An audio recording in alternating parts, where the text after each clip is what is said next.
Rob Dauster here. I got Jeff Goodman with me. Hell no. John Henson. Are we still live? Field of 68 till I die. I'm sorry, man. I blacked out. Randolph Childress. DJ Khaled, you know the big DJ Khaled guy? Hands grown up and in. Goodman needs to be fired all the time. Josh Pastner. You're going to beat people straight up. You know the deal. They have no swag. They have no nothing. Terrell McNeil. From the bluest of the blue bloods to the smallest of the mid-majors. This is Field of 68 after dark. Well, welcome back to Huss Brewing Company in downtown Phoenix, Arizona. We are live 225 East Monroe Street. If you are heading over to FanFest right now, or you leaving FanFest, come over and say hello to us. We are between 2nd and 3rd Street on Monroe. Rob Dauster, Randolph Childress, Jeff Goodman. Gentlemen, it's here. It's finally happening. What's here, Rob? The national championship game. The matchup that we have all wanted. The battle that we have all been dreaming about for ages and ages and ages. Zach Edey against Donovan Clingan. UConn against Purdue. Listen, we've been dreaming. He's been having nightmares about Zach Edey. Nightmares. You should have not. Danny Hurley is not going to be able to sleep tonight thinking about Zach Edey. Do you think Danny Hurley sleeps any night? Yeah. But you're concerned, though. Let's be honest. You're concerned. Of any game in the last 2 years, as a UConn fan, let's cut it out. You're concerned about this. So the first time in the tournament, did they play someone higher than a 4 seed or higher than a 3 seed? Illinois was right? a 3. Right. Am I? Yes, it's the most concerning game that they've had. It's the second best team in college basketball. It's a 2-time national champion. So you're not really breaking news here, Randolph. No, but you're worried. Yes. Yes. I wonder too. Yes, again, I am. Being kind of the prohibitive favorites too going in, 6.5 point favorite. Right. I wonder if that's kind of what you want if you're UConn. I tweeted earlier. It doesn't feel. I mean, don't you feel this way that it's? I'm not saying it's a pick'em game, but when we're breaking this thing down, we're thinking like this thing could go either way, and we wouldn't be surprised at all, would we? I think that Purdue can beat UConn. Yes. I think that UConn should be the favorite. I think that 6.5 is a little bit high based off of what KenPom's line has it projected. I don't care what KenPom's line is. I want to know what your line would be. It would probably be. I think like 5.5 is what I would probably. I would do like 3.5, 4. If it was 4.5, then I think that's where you start getting some value on the UConn side. At 6.5, it feels like the side that you want to be on. Doesn't that feel a lot? I think it's a pick 'em. I do. I think this is because Zach Edey doesn't foul and because of what he's going to be on the floor and his impact, I think it's a pick 'em. I do. I think this. I'd be shocked if this game isn't close. Outside of late free throws, it could be a one-possession game and a couple of foul late and take it to 8 or 9, 7, 8, something like that. Other than that, I would be shocked if it's not a pick 'em game, not a close one. Yeah, the only thing that I would say to that is, and you're right. My only look, what UConn is able to do in terms of pulling away from teams, there is no weakness there, right? Like there is no. You look at this Purdue lineup, right, and you say, okay, you got Zach Edey and he can beat you in a game, but Braden Smith, Fletcher Lawyer, Lance Jones, those guys have all had moments where they were a red flag or a concern. I don't want to say liability, but you know what I mean, right? And then the 4 spot, is it Trey Kaufman-Renn? Is it Mason Gillis? We're not exactly talking about the same level as you are when you get to UConn. And I think that just wears on teams. When you can't, you almost have to play a perfect game, right? And as soon as UConn has that one stretch where they'll hit 2 or 3 threes in a row, or they'll get 2 or 3 stops in a row, or they're able to kind of get out and transition. Like last night, Alabama does all that work. They get back to tie. It's 56-56. Donovan Clingan's on the bench. I think Steph Castle is on the bench. And then, boom, you get an 8-0 run right there, and it puts the lead right back. Like that has to be so exhausting and so demoralizing for a team. And I just, at some point. What also has to be demoralizing? When Zach Edey can go for 30. Well, and dominate in the paint. So, yes. They've just, like RC was saying, they've never, you said it, they haven't played a 1 or a 2 seed so far in the NCAA tournament. They've been awesome. They've dominated every opponent for the most part. They've pulled away, like you said. They don't get rattled. They don't get flustered. Purdue's pretty damn good, though. They are a notch above anybody that UConn has seen so far in the NCAA tournament. Whether it's Illinois, certainly Alabama, they're a notch above because they're a well-constructed veteran team that doesn't have a major weakness. This is the first game UConn will play where the best player on the floor is on the other team. Shannon should have been the best guy on the floor. He wasn't. He wasn't. He struggled. I don't think there's an answer. But you knew style of play you can load up. There was things you could do. Shannon struggled early. Obviously, Illinois did. I don't think there's any question who's the best player on the floor in this game. Wait, hold on. So you're telling me the guy that's the 2-time National Player of the Year is going to be the best player on the floor? Meaning, from a UConn perspective, if they hadn't played no, you're right. against a guy that, And like this 4 team, this has been as balanced as they are. Here's what, to your point. I think that this is the first time where Hurley has to legitimately sit there and think about whether or not he wants to change what he does. His scheme, yes. To be able to deal with the guy that they're playing against. And that's what we're saying, same thing. Yes. He forces you to say, how are we going to defend this team? Are we going to play our normal defense? Are we going to come with help? You know, they are talented enough, and we said that they can say, at our best, we're going to play you solid. Other teams are forced to scheme them.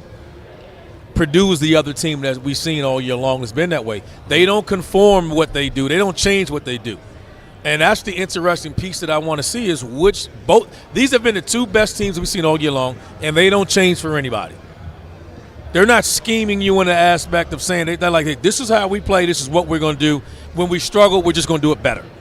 Both teams do that, and it'll be interesting to see, do they make any compromise to what they do, to maybe even if it's just to throw a wrench in what the other team's playing.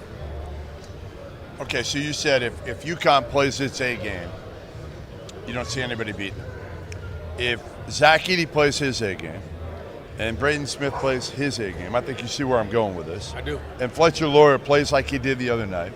And Lance Jones plays the way he did the other night. And Mason Gillis goes out there and makes some threes. Who wins the game? If UConn plays their A game? Yeah. UConn. What's UConn's A game? UConn's A game is Donovan Clingan doesn't get into foul trouble. They're able to run their offense, and they're not going to give up a night where you have 11 for 21 from 3 from Purdue. That's it. Their A game is doing what they do. The 2 things that look, I feel like I'm beating a dead horse when I say this. If you want to beat UConn, you have to get the big fella in foul trouble. You have to get Clingan off the floor. He is too impactful at the 5 spot when he's out there. You have to be able to take them out of what they want to run. And I think Purdue can do both of those things. Because Zach Edey, he's the best at drawing fouls there is in college basketball. Donovan Clingan has been a guy that has been susceptible to foul trouble. Not so much in the last 2 months of the season, but earlier on he was susceptible to foul trouble. Part of that was he was coming back from the injury. Yeah, and he was coming back from the injury. And this is not a great matchup for him in the sense that Clingan's value defensively is as the rim protector and the wall at the basket. He's got really high hips. He is not as physically strong as Zach Edey, and he can be if you can get leverage on him, then he can struggle. We saw it with Jalen D a little bit, and I'll be curious to see how that plays out with Zach Edey, because Zach Edey's not really a leverage guy. He's more of just you're not going to stop me from getting where I want to go because I'm 7'4" and 300 pounds. And he's going to get his touches. Yes. The offense, I think that's the biggest thing is with Clingan. It's all he's hearing about is this matchup. Yes. All he's been hearing about is this matchup. He comes in, he's looking forward to this matchup. I'm playing this guy not only for the national championship, I'm playing this guy to say, hey, he's not. I know he got the accolades, but I'm the best big in college basketball. Mm-hmm. That's the way he's approaching this game, as he should. But he's playing against a guy that's just gonna get more touches. He just is. A lot more touches. As good as Clingan is, the offense of UConn does not run through him. No. The offense of Purdue runs through Zach Edey, and he's never going to be able to statistically compete against that.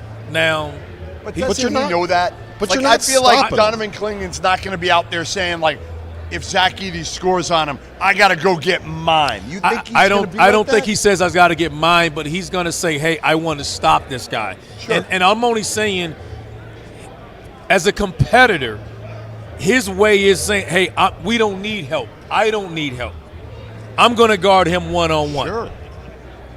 I don't think and you. that's- I don't think you can do that. Let I me think say you this. have to. The send question help. isn't him. I know he's thinking You like really that. do. The question becomes like- if Hurley is going to help him on that. Yes.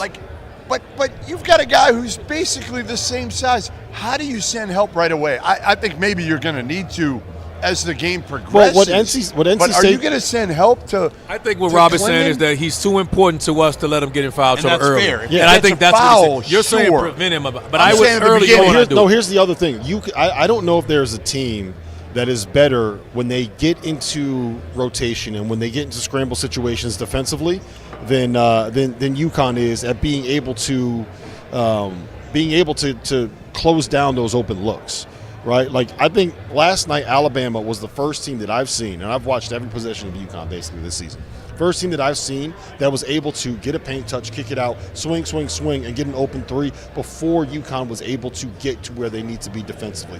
And I think that if you send help, they will be able to recover in time, which is why I'm doubling him.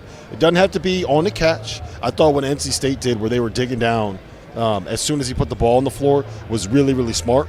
And I would not be surprised to see Hurley try to replicate that, but I think you have to send help there. If you're just relying on Donovan Clingan to try to go one-on-one against Edey in the post, I don't think you start sending help. But again, as RC said, as you said, like if he picks up an early foul, you're going to have to. I honestly would, Rob. I'd leave him one-on-one because I have the depth to run bigs in there. I just would keep them fresh, hoping I don't get in foul trouble. I will focus more on stopping everyone else and saying, can Zach Edey he's going to score. Can we slow him down or make him work to get mid-20s? you got to do what NC State did And I would last night. rather limit all the other guys because once you start doubling, now Gillis, Wren, they're getting open shots. Smith, Fletcher, Jones, all these guys, Lawyer, all these guys are getting open looks now. That's what you don't want. That's how you lose the game. And that's where you get in trouble because But now I you don't get an see them- unsung hero, whereas that if I stay home on those guys, they're not beating me if I stay home. I would start the game saying, don't foul, do your work early, wall up, contest, because UConn's going to score. And we're going to say we're not going to let Zach Edey beat us from two. Now, once you get in foul trouble and then you forced to do it, I'm not saying you double the ball out of his hands. I'm not saying you do what Virginia does. But even when I'm you're saying gonna you come send in- the help. You send the help because I do believe that if there's one team that is going to be able to get out in rotation and take away those open threes that Purdue would get, I think that is UConn. I'm not saying that you sell out, put two guys on him, and don't let him beat you. When he puts the ball on the floor, reach down and try to double. Now, the most important thing You that better I would, get it. Well, the most important thing Right, that I you would better do, get it because if you don't, they're going to make you pay. The biggest thing that I would do more than anything else is I'm putting Steph on Braden Smith. I'm having them pick them up 94 feet, and I'm making them run their offense from the logo like NC State did last night. Yeah, Steph might get in foul trouble. I don't think that's his strength, though, Rob. I think he's a really good defender, but it's different than when I said about State guards. That's State's style of play. State is a 94 feet defensive team. You're asking Castle to score, and though he's one of the best dual guards in the country in scoring, once you asking a guy like Jaden Taylor, that's what he does. He is a 94 feet. Your job is to be the best defensive guy, and he ain't more. But I don't think this is going to be a Steph Castle game offensively. I think that what they're doing today is this is going to be a Tristan Newton game. This is going to be a Cam Spencer game because one of those two is going to be guarded by Braden Smith. I think it's the same for Purdue as it's been all year long. They need two of the three to play well. Yep. That's it. Whichever order. They don't need order. Like last game, they need Braden Smith. Struggled. They need Braden Smith. They need him not to turn it over. Yes. He's got to make some shots. But if Lawyer's doing it and or Jones, depending on how they play. Now, if he's not being guarded, like I said, two of those three, he can't have 5-6 turnovers the way he did. He looked like a freshman against NC State. He looked like the pressure He bothered. he looked like a guy playing in his first Final Four, and he was. Look, let's be Which fair. is shocking. It is. He was He's been great, great. much Of all better in the kids. second half. He kind of He did settle down. He did kind settle of down. figured it He out in the settled second down. half, but you could just tell that like it's the Final Four. You know, like nerves are going to get to you sometimes, and as soon as you dribble one off your foot and get the over and back, and then you get the next pressure one, bothered then him. you're like, I thought he was trying to be shit. too much involved in running the offense. And sometimes when people are pressuring you 94 feet, just beat them. Mm-hmm. Beat them, force rotation. You got the big fella to help you out. I They just- need 2 of the 3 starting guards to play well in any combination of the 4. Gillis, Wren, one of those guys to play well. And I thought they both chipped in and had their moments in the round. And then he throws one of those guys, and then now we got a game. We still got a game. But I think the pace ultimately – what's the pace of this game? I don't like it if it's in the 80s for Purdue. I think that's going to determine it. I mean, look, if Purdue is making shots, Purdue is going to want to sit there and kind of run their offense, right? They're trying to get 20 seconds out of the shot clock because they're throwing the ball into Zach Edey in the post. And if Purdue is scoring, UConn is walking the ball up, and they're taking 24, 25, 26 second possessions. And if Purdue is able, or if UConn's able to get out and run, that is because Purdue is missing shots. So if this is going, we talked about this last night, RC. If it's going like this, that is a bad sign for Purdue. No doubt. That's a bad sign for Purdue. As good as Zach Edey moves now for someone his size, you know who moves better? Donovan McMillan. Mm-hmm. I mean, you watch him get up and down the court at his size. The block that he had in the second half against Sears, it was after he got dunked on, where Sears, he gets out of position, he's outside the paint, past the elbow, facing this direction with the basket behind him. Sears comes off that corner, takes 2 dribbles, gets to the rim, and Clingan puts that thing through the backboard. And the amount of ground that he covered on 2 dribbles from Sears, like that's not normal. And I just think, like you said, if Edey's not making his shots, what's UConn going to do? They're going to get it and go. And again, Edey's in good shape for his size, but if they play that way, he made his shots early. Well, that's part of the reason why. Samson's big. Yeah. Yeah. He's Sure big is. because Sure is, that's what he'll he. run. To me, that's what he does when he comes in. Yeah, they go. He comes in. It's like a tag team, and I think that's the way they'll attack Zach Edey. It's almost like a partner. Try to It's wear like him down WWE. a little bit. Hey, let's get the goal challenging those guys will be let's get a rim run at least 1.5 each one of us. So what I'm really curious about, and I want your opinion on this, guys, is I honestly don't. We're talking all about like how is UConn going to stop Zach? Like I think that matters less than Purdue figuring out how to slow down that UConn bandwagon, right? I agree. UConn's going to get their 80, right? Purdue's going to score their points, but what is Purdue going to do to stop this offense? And I think I'll be very curious to see what happens. But I think they're going to do the thing where they put Zach Edey on Clingan and they just have Zach Edey stand 8 feet in front of the rim. And I think what they're going to do, if they don't replicate what Creighton did defensively in that win, all Creighton did was overemphasize going over every screen, every one of the double staggers, every one of the pin downs, every ball screen, every DHO, every zoom action. We're going over, we're trailing him, and we're going to make them either take a little 12-foot pull-up with a guy on their hip or go try to finish over the big fella. And if Purdue ain't doing that same thing, then they're doing it wrong. And if they do that, that's the one way that I think that they have a chance to be able to take UConn out of running their stuff. I think that's what they do in general, Rob. I've told you guys, I've been screaming it all year. I think Zach Edey is the most underrated. His impact on the defensive end of the floor is the most underrated thing in college basketball. Mm-hmm. It's the most underrated thing. He doesn't get the stats. He doesn't get all the block shots. He doesn't get – but the way he alters the game. I've seen guards dribble in there, dribble back out, stop, shoot mid-range shots when they have a direct pass to the rim because they know he's in there. He's not going to go – he's not coming out, and that's just the way they're going to defend. That's the way Purdue defends anyway. Chase him off the line, run him over. I thought Alabama did some different stuff schematically because I think it's Kerrigan.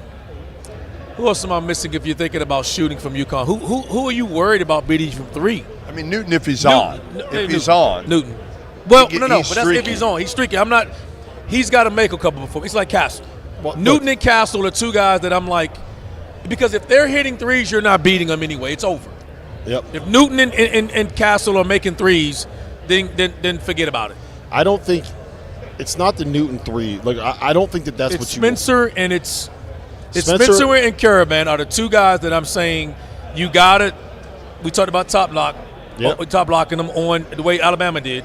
Those are the two guys I feel as though, all right, they can beat me from behind the three-point line. Yeah. The other guys got to make a couple before I change my defense. What I think what UConn is going to try to do with Tristan Newton is get him into those ball screen actions, get them into those situations where if Zach Edey isn't dropped, you get him coming off, and then you let him kind of overpower those smaller guards a little bit because he's so patient with it, man. Like that is what when Tristan's at his best, it's not as a three-point shooter. Like when you have to rely on him being a three-point shooter, that's not what he does. It is coming off of those ball screens, getting the ball to his right hand, getting downhill, getting a smaller guard on his hip, and he's either got that little pocket pass, which he's gotten so good at. He can throw the lob, and he's so big and physical and strong, getting in there and like kind of taking that contact and getting that and one, getting that layup off the glass. And I think if he's able to get there, that is what I'm looking at if I'm Hurley. I'm trying to get Tristan going early. That's the game. Yeah, I'm trying to get him going early. That's the game.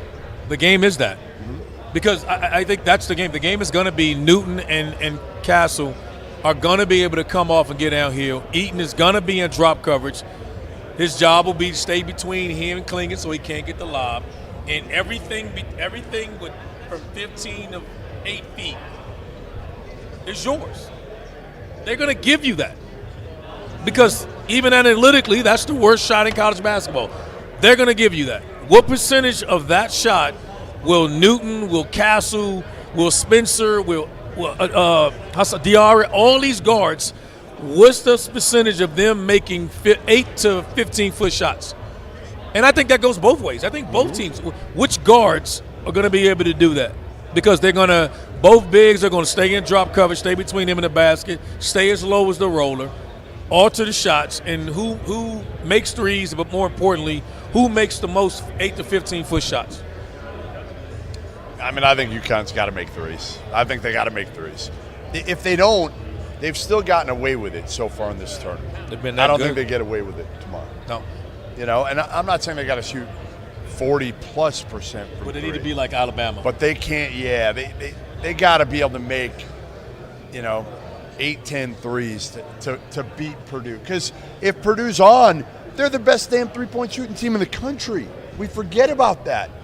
They are. By the numbers, they've been the best three-point shooting team in the country. They have confidence now shooting the basketball. They didn't have it, obviously, a year ago, and we didn't know if they'd be able to do it. It's in really the tournament hard. this year. It's really hard when they have Gillis in there, and they have the four guys around Edey. It's really hard. It's really hard then. Like that's when they become dangerous because they're so unselfish with it too, that they will go until they get a wide. That's part of the reason why they shoot such a high percentage. They don't shoot a ton of volume, but it's like they'll get like some wide open look where it's just a catch, step in. All right, here's my rhythm three. How much easier is it? Shoot an uncontested shot where nobody's out there. You have all day. They're so connected. Their identity is if you're going to play us man-to-man, and who do we see that against? Tennessee? And it's like, oh, you want to start out man-to-man and stay home and see if Zach Edey can beat us? And he'll go for 40. Mm-hmm. So if you watch that game, you're like, we're not doing that. Right? And to UConn's credit, they can. They can say, hey, we're going to take our bigs and we're going to run in there. We're going to stay home with everybody else. That's what when I say I want to see what the game plan is. Is the game plan stay home to limit the three-point shooting? Because it's dangerous. Because just like we're talking about UConn, these teams are so equal. They're the two best teams in the country. I think you have to try to limit if the either three-point team is shooting. making threes, they're unbeatable. That's what we know. If Edey gets going, even if it gets going, it's not going to get the crowd. It won't get away from the you. Same way where, like, if Lawyer gets going, it won't get away from he you. makes a couple. Lance Jones makes one. Gillis. Right? Then they can go up 10 points. If Edey, it's a slow burn. It's still a slow burn where it's going to take, like. They're not going to run away from you. They're not. I don't think they will. They're shooting three like that. They're not built to run away from teams. No, but they Purdue. can get away from you if they're making threes. Right, if they're getting them all, Totally. and that's why I say, what's the game plan going to be like for both teams? But more importantly, for UConn, is it going to be stay home to these guys, pressure these guards, and stay home? We're going to leave Zach Edey 1-on-1, And you mix it up. Maybe you mix it up too if you're Hurley. I mean, you see if it works. Because if he goes for 40 and you limit everyone else, again, because UConn's going to score. The question becomes, the only weakness in their offense is, can they make threes or are they going to make threes? But you got a guy in there now, and that's the thing that I say that's going to be unique for this group because they have not seen it. They've seen it in Kalkbrenner, and that's been a split. But it's different when it's Kalkbrenner because Kalkbrenner is not. He's less of the. I'm going to get the ball on the block. I'm just meaning as a defender. No, you're right. You're right. The defense. Look, I'm still saying. I think the issue is going to be how does UConn deal with and adjust to what Purdue will do on the defensive end? Because I really do believe that the way that Creighton defended them is the way to be able to beat them if you're Purdue, where you completely sell out on the three. You go over everyone. Like, they love that move the ball around. Cam Spencer comes off that double stagger, right? And if you go over it and you get on his hip and you don't let him get that three and you force him to drive into the lane, what's he going to – like, Cam loves that little, all right, I'm going to sit here, pull up, pump fake, step, create some space, that little floater from like 8 feet, right? Well, now if you got to shoot that over Edey, that becomes a that's different a low percentage shot. You get Tristan Newton coming off of it, right? And you got Zach Edey up there with his hands up. You could throw some lobs up to Clingan. I don't know if it's getting over the top of Edey. And then if you have Edey there at the rim as he's trying to overpower Braden Smith, is he going to be able to make those little, those little 8-foot shots off the practice that. You can't simulate it. You have to be in it to realize, like, holy crap, like, this dude's bigger. He moves better than what we thought he would. Little stuff like I think of it like, what happens when the minutes that he's not in the game? When who? Zach Edey. There aren't going to be many. But that's my point. They gotta hope there aren't you many. have to be strategically planning. All right, we got a timeout coming, right? If there's a stop in the action, all right, look, with the next two, we got a minute before dead ball, get him out. Because he'll get that minute, and then it'll end up being 4 or 5 minutes. He really hasn't done it. I mean, he hasn't had to, I don't think. Well, he has to be concerned. I'll say this: he has to be concerned against this team when he's not in the game. I think because we know how explosive this team can be offensively. I think, again, if they're running, if they're going up and down, then it's different. But that's what I'm saying. They could. Yeah. Oh, so yeah. when Zach Edey goes out, when Zach Edey goes out of the game, how many minutes it is? Even if it's 5 minutes, a 10-0 run over 5 minutes. Ren's not bad. He's not, but he's not the shot blocker. No, he's not the offensive player. No. He's not the rim protector. He's not those things that allow me to say I got to alter what I do now when I play against him. And that's all I'm saying. But just losing that segment. Yeah. And again, unless Zach Edey's in foul trouble, he's going to play 36 minutes. Zach Edey will play every minute. Right, he will not come out of the game. Unless he's exhausted. No, he won't. But that's part of it too, because I think that's part of the gameplay. I mean, that's why I say so many little things. He may ask for a blow. That's got to be part of the plan, right? I got these two-headed guys, and I'm going to tag up on you and run you part of it to say. Yeah, I could see, again, like he's saying, like methodically. Yes. Painter grabbing a minute at a Still in a minute at a time. To make sure right before a TV timeout that he gets him a long. So it's 1 minute of game time, but it's 5 minutes of actual time. Right. I think that has to be part of what you do. Yeah. I'm excited to see it, man. I'm excited that this is what we got. Like I do think that we lucked out a little bit here with both the men's and the women's title games, where everyone wanted to see Iowa, Caitlyn Clark go up against South Carolina, right? You have the two-time National Player of the Year, one of the greatest to do it at the women's game, going up against someone trying to go undefeated, maybe the greatest coach in the history of the women's game, right? Or the best coach right now.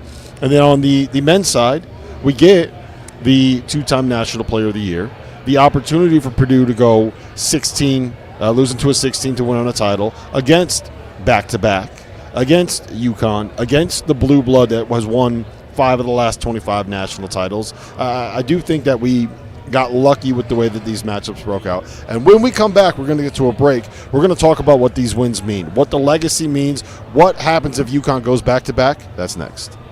Haven't heard by now, we are partnered with BetMGM. We'll be using the BetMGM lines to make all of our picks, and we'll have special offers for the listeners and the viewers of the Field of 68. If you haven't signed up for BetMGM yet, you can use the bonus code FIELD, and you will get up to a $1,500 first bet offer on your first wager with BetMGM. Here's the best part.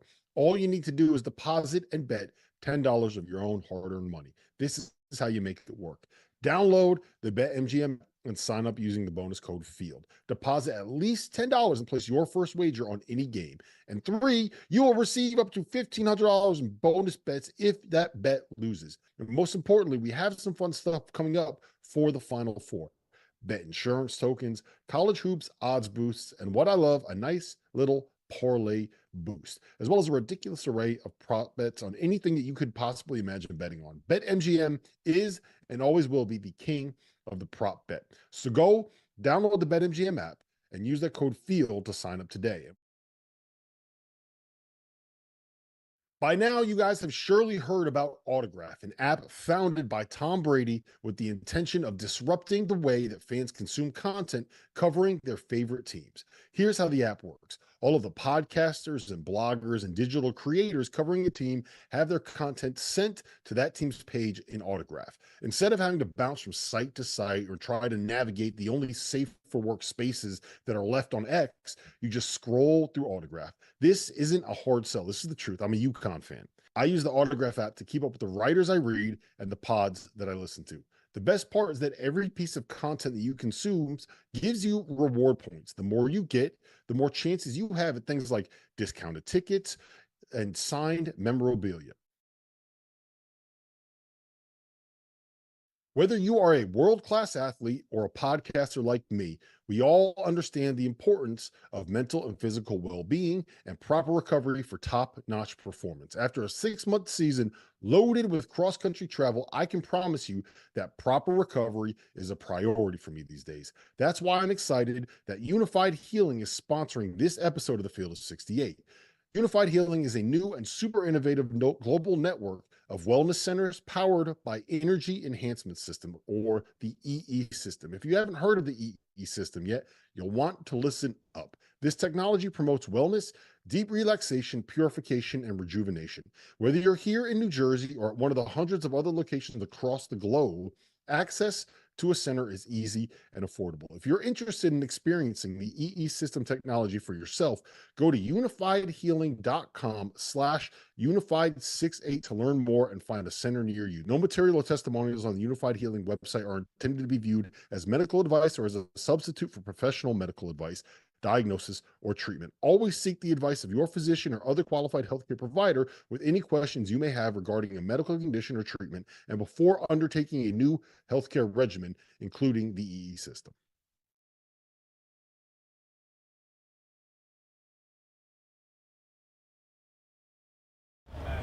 Welcome back to the Field of 68's live national title game coverage here at Hustle Road in downtown Phoenix, 225 East Monroe Street.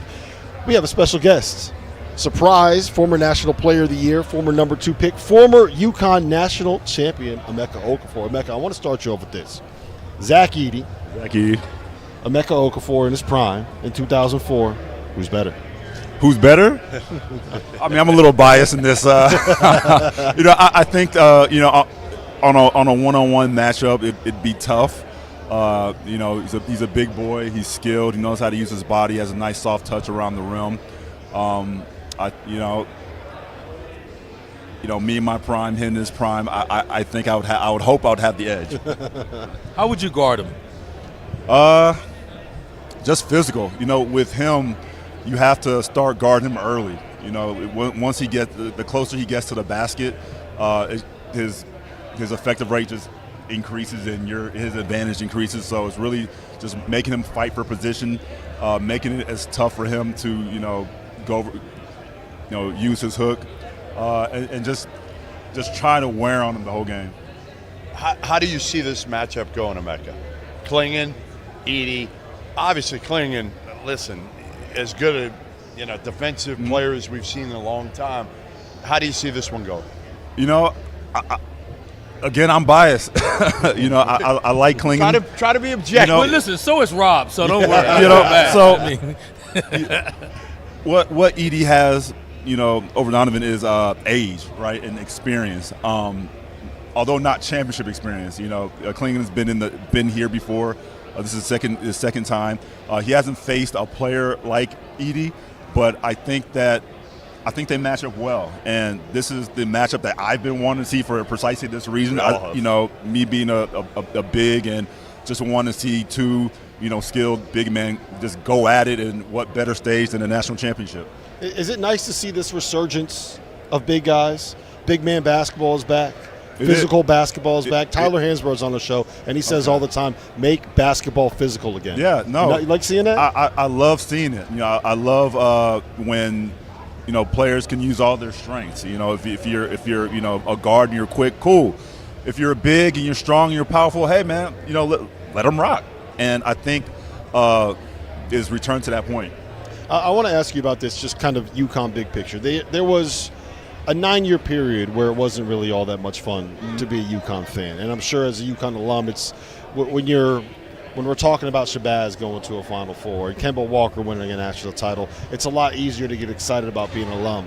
Now that UConn is back in this situation where back-to-back Final Fours, chance to go back-to-back national titles, is there is the pride back, and did you ever lose that? No, you know, every team has its ebb, and you know, every program has their ebb and flow, right? So, Husky fans, no matter what, we rock with our team. You know, the success, the previous success wasn't what we would like, but the love was still there.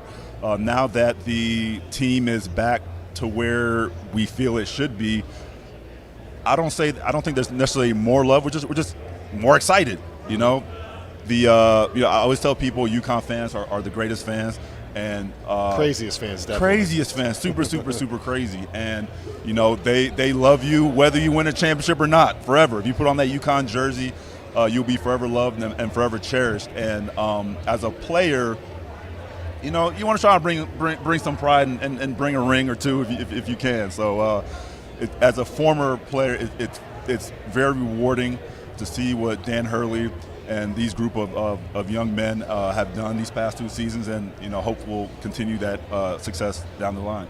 You also came along at a time, and I'll say this: I was late to the UConn as a blue blood party. Right? Very late. I was very late. After your playing days was over, when did you finally say, "All right, I know we are in that conversation"? I know you felt that way as a player, but did you ever doubt that, or when did you officially always believed it? I believed it from the jump. You know, I was always taken aback why there was even a conversation whether or not UConn was a blue blood, especially, you know, I think we had won the most in you know, whatever time period. 5 and 25. Yeah, it's like 5 and 25. Okay, we're going back to like 1820. Okay, you know, but in recent history, we've proven the most dominant, and that's all I need to know. So, Dan Hurley, I call him a lunatic to his face. Okay, he fair. is. You played for probably a guy that some would describe as a lunatic. Okay. Jim Calhoun. Give me your favorite Calhoun story of his toughness, his accountability. I mean, that dude, listen, I've seen that dude take out a player twice within the first minute of a game once. Alex Oriaki. Literally started him, took him out, put him back in, took him back out. So with both these guys, like, so there's game face, right? And then there's how they are, right? Coach Calhoun, Dan, they're both very, very, very intense guys. They're intense dudes. They, you know, the lights come on, game time comes on, and, you know, their personality changes, and, you know, you see that. But behind that, they like, you feel the love from them. You know, as a player, you know, Jim, no matter what expletives were coming out of his mouth, you knew it was filled with love, and he was trying to push you to be the best that he could be. And at the end of the day, you'd run through a wall for him. And, you know, as a player, I understand. You guys see him on the You understand sideline. it now? You saying it? Yeah, no. Even then, they switch it up. Like, just like if you watch an actor act, you know that's their character, and once they leave, that they're a regular person. So you understand. All right, man. Coach is playing the role of coach because he's trying to get the most out of me. But at this, outside that, he's like, hey, Mech, or hey, whoever. How are you? Is everything okay? You know that they have your best interests at heart, which makes them. It builds a trust, right? To where, all right, man, you can say whatever you got. Like everybody's on the same page. We all have each other's best interests at heart. So let's go hard and get this done. All right, give me your story, though. Give me your story. favorite story. I'm not letting you off the hook I'll here. tee one up for you while you think about it. Okay. Your point guard, Talik Brown, told me once that, and it's on the record, so I'm not burning anybody here. That at a practice gym, there's like a closet next to the gym, and that one time when he got mad at everybody, he walked in the closet and he said, "I'm going in here. If anybody else wants to keep practicing, come in there, come fight me. We'll see who's walking out." So that must have happened before I got there. I don't remember that one. I don't really have any. To be honest, I don't have any. Just. There were too many. He's not here. He can't make you run for this anymore. But it's just in general, the practices were just tough, and they were colorful, with certain language and. Well, the good thing is early on, you probably coming from Texas couldn't understand his accent. So I grew up in an immigrant household, so I was actually pretty good with accents. So I heard him understand him pretty easily. Yeah. All right, so I need your official prediction. My official prediction? I need your official prediction. On record. What happens? How's it going to play out? So, I think it will be Purdue. They're a good team. They're a tough team. They have a lot of players and they move nicely. But UConn, man, it's just like I saw it at the beginning of the year. From the very first game, I was like, oh man, they're just continuing from last year. It's the same, this rabid, cohesive force that's connected and moving just with the smooth, integration. And I was like, I think they're going to repeat. And they proved me right throughout the season in terms of how they played and how they continue to grow. And in terms of tomorrow, I think that it'll be a tough game, but I think UConn will prevail. Before we let him go, I just want to find out, honestly, I'm more curious than anything. What are you doing now? Oh, so he's not retired yet. I know, not officially not retired retired yet. yet. Wait, when was your last game? So my last game was 2020. So. What are you waiting for? Can we do it right here, man? Hey, so you gotta get a graphic ready for that. Post it. Hey, I'm forever gonna be able to go, right? And that's my mindset. But I'm currently thinking about dipping my toes into coaching, and searching. What did Calhoun say when you told him that? No, he's actually been in my ear about that for a little bit. What level? Either college or NBA, either or. I'm very open to either one. I just the game just has a hold on me. So it'll be interesting to journey through it from that end. All right. So since you asked that, since you want to get into coaching, let's pretend you're Dan Hurley, right? Okay. And you have to put together a game plan, and you have to deal with the two-time National Player of the Year. I would make the argument the most dominant guy we've seen in college basketball since Psych OT, since Tyler Hansbrough. What do? How do you stop him? How are you game planning this? Are you doubling? Are you letting Donovan go one-on-one? What are you doing? So, off of watching zero game film of Purdue, just going off of the maybe last night's performance and maybe one or two other televised games that I saw, I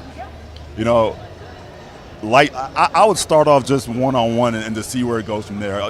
Obviously, basketball is a game of adjustments. And you kind of have to see what the foul situation is, see how the other players are playing, get the general tempo and temperament of both teams and kind of go from there. But, again, in my unscouted opinion, I would just start straight up. Yeah. All right. The last thing I do want to ask, I think How I've many said that last like 3 questions different are we times. gonna have No, here? I keep thinking of things to ask. We were actually. you're never getting out of here. You never should have sat down. No problem. I'll order you dinner. We actually went to the game where you guys were honored, the 2004 national title Okay. team.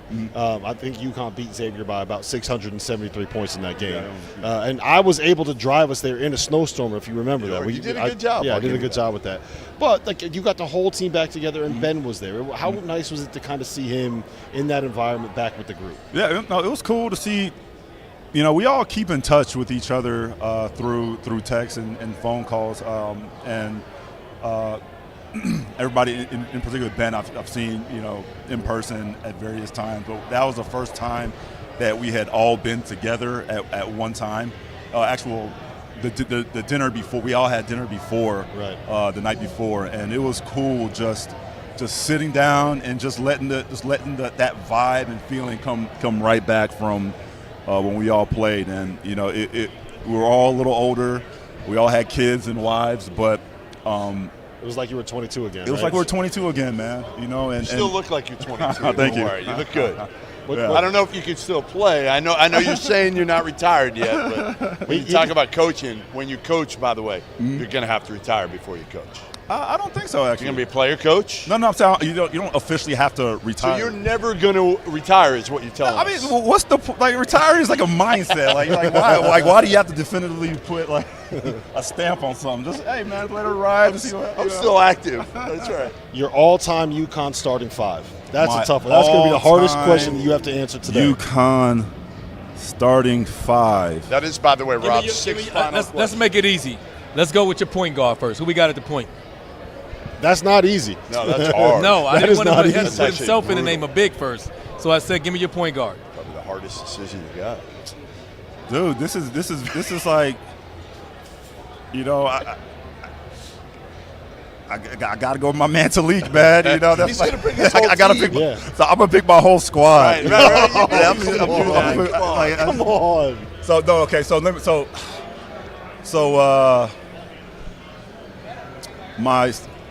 I gotta put Talik in that squad, man. He was the heartbeat of that 04 team, and he really. Kemba had quite a run there. Kemba, see, I mean, that was insane. Insane. So now for two guard, I'm put in the spot between. This is a very tough question, man. No, it's not. You gotta go Ray at the two. You gotta go Ray tough, at the two. man. Dude. No, but you got options. You gotta it's not go like Ray you don't at have the two. great options. I'm just gonna start naming. Let's say this. I'm just gonna start naming players. Is it fair to say? Let's just go off the national championship teams. Let's go off that. Let's go off who won natties, right? Would that help you? Not really, man. It'd be the same thing, All right, man. so I'll give you mine. All I'll right, give you mine. let's All go. right. I think I go Kemba at the point. Okay. All right. I don't think I'm breaking any news. I Give agree. me I'm going Kemba at the point. Give me Ray at the two. Okay. Right. I'm going to take Rip Hamilton at the three and Okay. play all of them together. Okay. The four spot's a tough one for me. I'm taking you at the five. Okay. Right. The four spot is the one where I always have trouble filling that. Who are the candidates? The four. Yeah. That's the thing. It's like, Who do you are want to they? play big? Do you want to play small? Do you want to go two big guys? That's the question that you always have to ask for me in putting these teams together. Because you know who we haven't even put on this team yet? Your two guard, the number 3 pick, Ben BG. Gordon. Yeah. I go small. I go Ben and just go small. Go And small? Emeka he'd have to get every rebound. I think you could have done it. I think you could have done it. I feel like you asked me this question on Monday. It's going to be different than Tuesday and Wednesday. Yeah. Like, that's a tough list. That's a tough go. Actually, you know what? I'm revising it. Ben Gordon's going to be my sixth man. I'm taking Danielle Marshall and putting him at the 4 next to you. He can shoot. He changed his answer in Yeah. 5 Just minutes. that- That's what I'm saying. It's hard, a tough Yeah. one. We would have to look him up, put him in front, but I think that's a pretty strong five, though. Yeah. With Yeah. Danielle being at the four. Almost like there are a lot of good Because players. I still that feel came like through we're UConn, missing huh? someone else, though. It's so many. We're missing someone else. I don't know. Mac, we'll let you go. You can go think about it. Appreciate you coming here, man. Great seeing you. Always good seeing you. Don't never retire. Yeah, never retire. Let it Mindset, go. man. Let it rock. Stay Let it fresh. rock. Stay Emeka fresh. Okafor. Hey, you got a COVID year, man. Go back and get some more money. I got a year left, so we'll see. Listen, that was Emeka Okafor, 2004 National Player of the Year. We're not going to go to break. You can roll appreciate you coming out, man. Cool, man. Always good seeing you. Enjoy the rest of your time in Phoenix, all right? Appreciate it, man. We're going to have Kevin Sweeney of Sports Illustrated. Thanks again, man. I really appreciate it. Kevin Sweeney of Sports Illustrated coming in, sitting down in the biggest drop-off ever Have in him the come history on for this. in the history of guests. Have Fanta come on for this because he's doing a top 25 too. What are we doing? We're doing Are you doing a top we're not- 25? Stop. No. We're not doing that yet. No, what are we We're not doing? doing that yet. So we thought have we Kevin were. Sweeney coming on right. in the biggest drop-off in the history of guests on the field of 68. We are replacing Emeka Okafor with Kevin Sweeney. Sweeney, how we doing, man? How you feeling? I mean, that was Good, a heck man. of Just an focus. intro. Let the professionals handle That's this. a You great sit there question and for drink your UConn, beer. though, What? His UConn top You, 5. His starting Fanta? lineup. Fana's 11 years old. He's just going to pick the team that played Fanta last has year. no idea. Am I right or am I wrong? Fanta's going to have Jeff Adrian at the 5. Jeff, you might have Jeff Adrian at the 5. He'd be at the 4 for Jeff me. Adrian is your favorite player of all time. I discovered him. He'll have Did you book really? night. Brookline High, baby. Yeah. Sweeney, were you at? So you were at the media availability. I was, today. yeah. Give me some breaking news. Give me the scoop that you got from today's national championship media availability off day. I mean, riveting? there's never that much good stuff on Sunday. I did think the best line of the day, if nothing else, was Dan Hurley was asked about like the motivation to go back to back, and he said the main reason he was motivated was to extend their season so he didn't have to do any more portal shit. That was a pretty good one. Dropping a profanity. Wasn't that was the SI Kids reporter? Right. that asked that, that was right? the best part, was that he responded to the 11-year-old walking around. What people don't realize is that Sweeney is actually the SI Kids reporter. That was 10 years ago, Sweeney was the SI kid. Were you really? No. I could see it would have been like 3 years ago. He's a child still.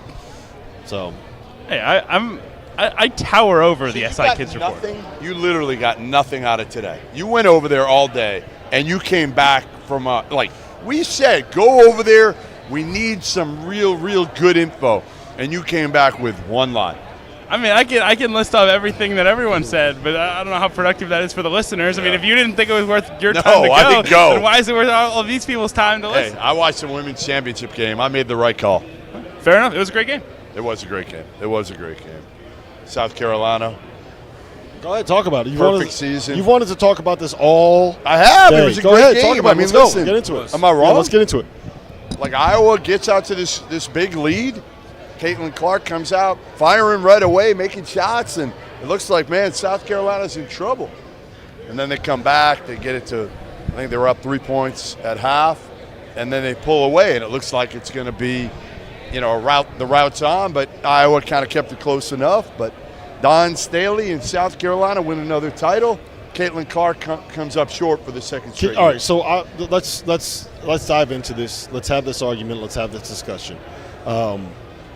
What does this mean for Caitlyn Clark's legacy, for where she stands in the pantheon of greatest players without winning the title? Because on the one hand, I don't think that her resume is anywhere near comparable to someone like, we were talking about this last night, RC, Breanna Stewart. All right, Breanna Stewart won 4 natties and 3 National Player of the Years, right? I don't think you can compare what she did and what Caitlyn Clark did.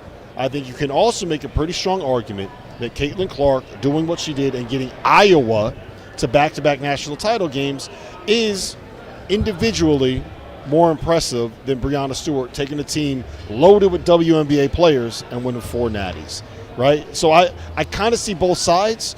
RC, I know where you stand. Goodman, where do you stand? So first of all, I'm not qualified to answer whether she's like the GOAT or anything close. I haven't watched enough women's college basketball over the years. I watched Diana Taurasi. Man, she was freaking amazing. Amazing. Watched Lisa Leslie back. Amazing. A lot of great players. Again, Caitlyn Clark went and helped build Iowa into a powerhouse, a team that is contending for national titles here the last couple of years. She didn't go to UConn, so it's not apples to apples. You know what I mean? Like, I get she didn't win a title. If you put her at UConn, does she win national titles? Probably, but she might not have the same role. She doesn't have the same green light, the same It would freedom. be different, and Of course. that's the thing. It would be different because has over 800 field goal attempts, and the next closest teammate has 300. You won't find that type of disparity at a South Carolina or UConn. no one's saying she's not great. The debate is if she's the greatest. And we know she's great. She's unbelievable. She's a joy to watch. One of the best shooters in college basketball, male or female. But in order for her to be considered the greatest, she would have needed to at least win a national championship. Because if not, you're just discrediting with there's still a sacrifice that comes with winning a national championship from other players. And she's great. She's all-time great, but she's just come up a little short in that resume-boosting national championship to be considered the GOAT. All right, Goodman is going to laugh at me when I say this because he doesn't understand nuance. But I do think that there is an important distinction between the best player and the greatest player.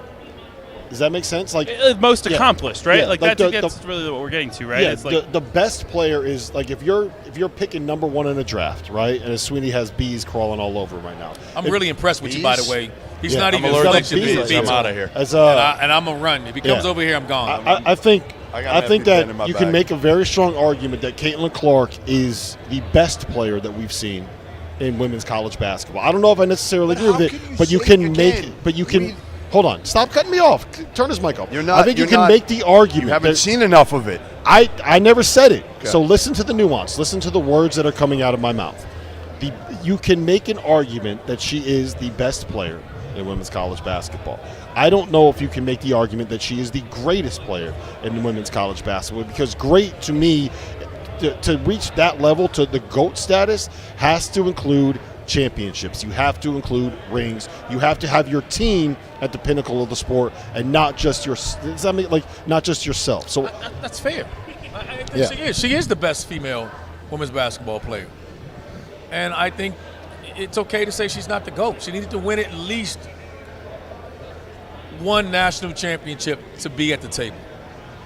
what does Dawn Staley have to do to get into that conversation on the coaching side of it?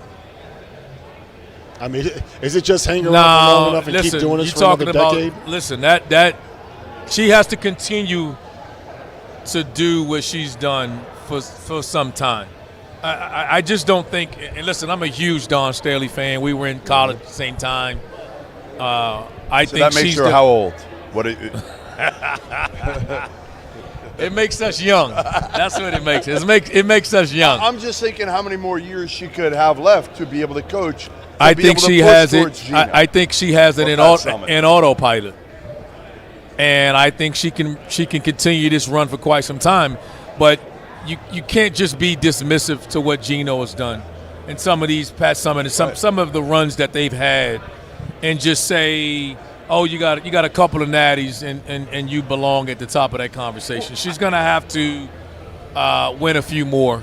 To quite a few more to get to the top of that list. I think the one thing I would say, and I think this is like where the Staley conversation and the Clark conversation intersect, is like I think their impact on the sport, right? So like I think the coaches like Pat Summitt and Gino Auriemma who built powerhouses, who started the conversation about women's basketball at a high level, like their impact on women's college basketball and just the sport of basketball generally is massive. The way they've created coaching trees that have impacted the game, right?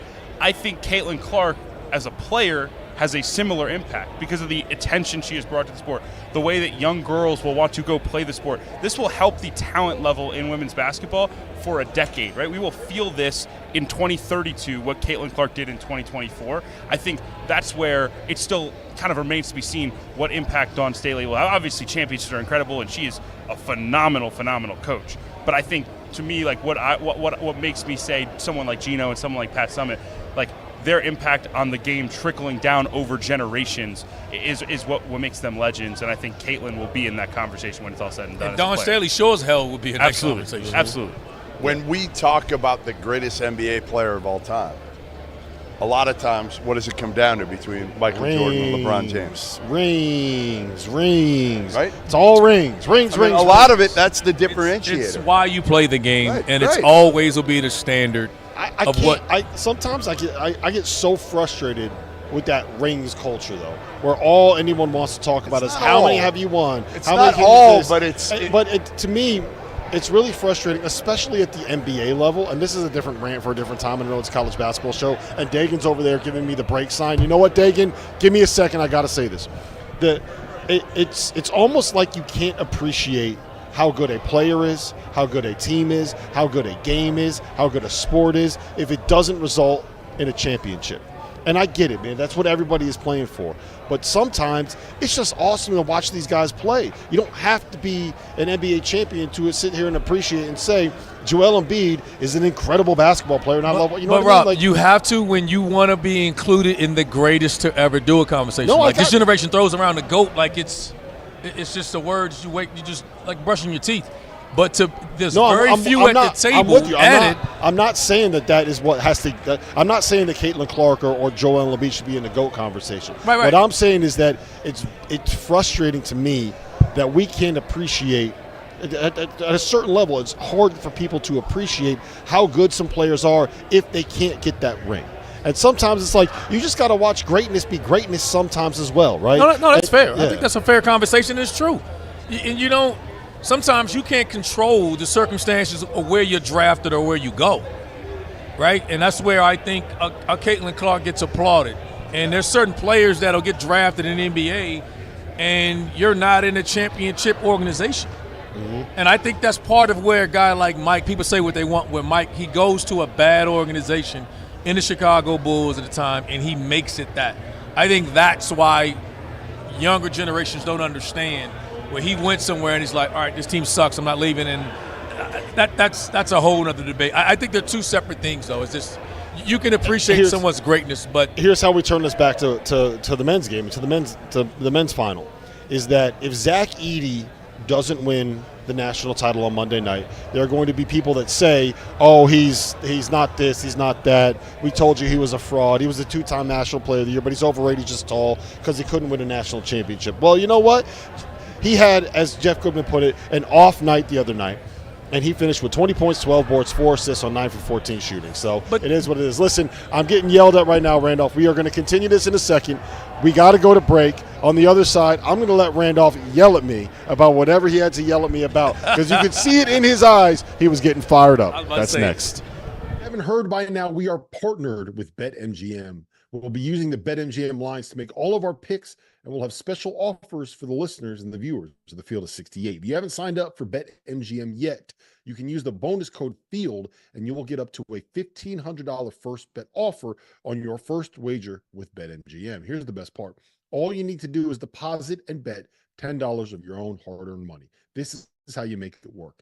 Download the BetMGM and sign up using the bonus code FIELD. Deposit at least $10 and place your first wager on any game. And 3, you will receive up to $1,500 in bonus bets if that bet loses. And most importantly, we have some fun stuff coming up for the Final Four.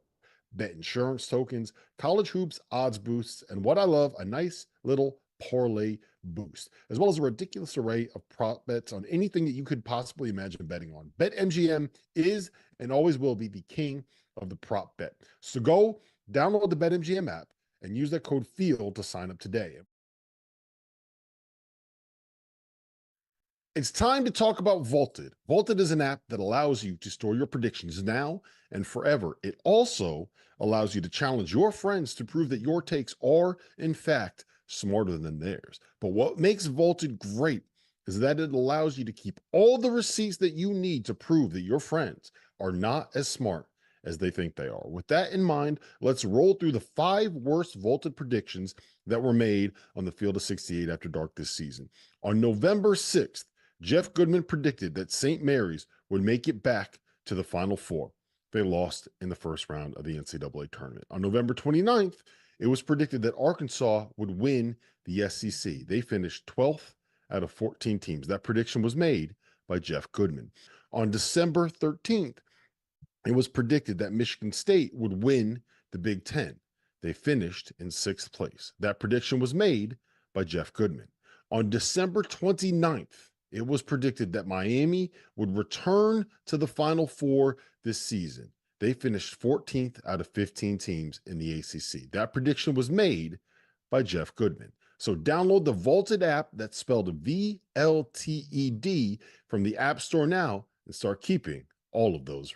Nothing better in sports than tournament time, which is why I need to tell you guys about our partners over at Rhythm. If you're into sports betting, you need Rhythm, the place for data-backed props and picks. For those that are unfamiliar, Rhythm, spelled RITHMM, is the go-to mobile app for player props and game picks. Backed by AI predictive models, Rhythm helps you make smarter and faster betting decisions across all sports, but particularly college basketball. With Rhythm, you get data-backed picks for every single Division I game, every single day. Users get free picks daily with the ability to upgrade to unlimited access. If you want to increase your edge and win more bets, go to the link in the description and download Rhythm today. That's RITHMM, the place for data-backed props and picks.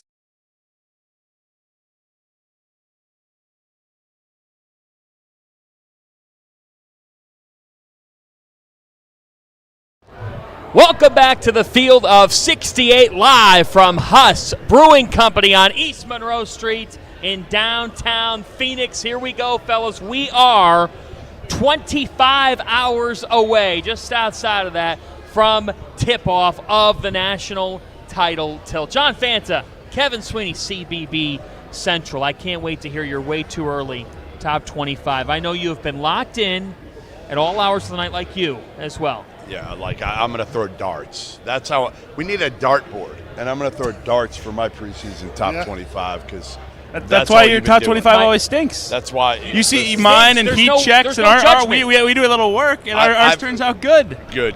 All right, we'll do some work. You can tell me who's coming back. You can tell me who everybody's getting in the portal.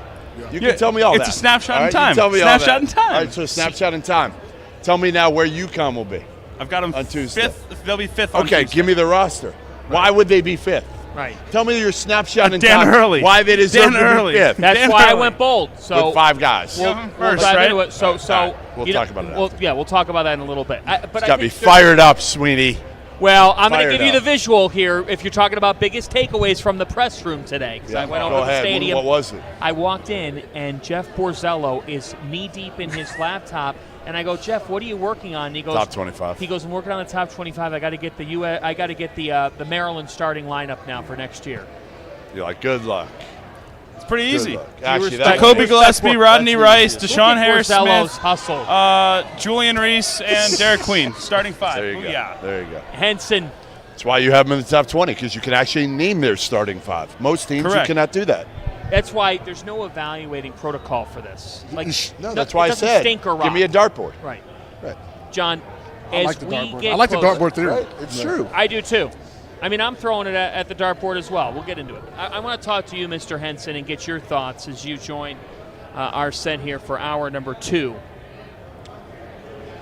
What is the thing that you are most curious about with this national championship game that you are looking for the most when the ball is tipped tomorrow night? Well, I finally got to kind of walk through the back and really size up these players, compared to me and other players. And, I'm curious what Lawyer and Smith are going to look like against UConn's backcourt that has a little bit more size.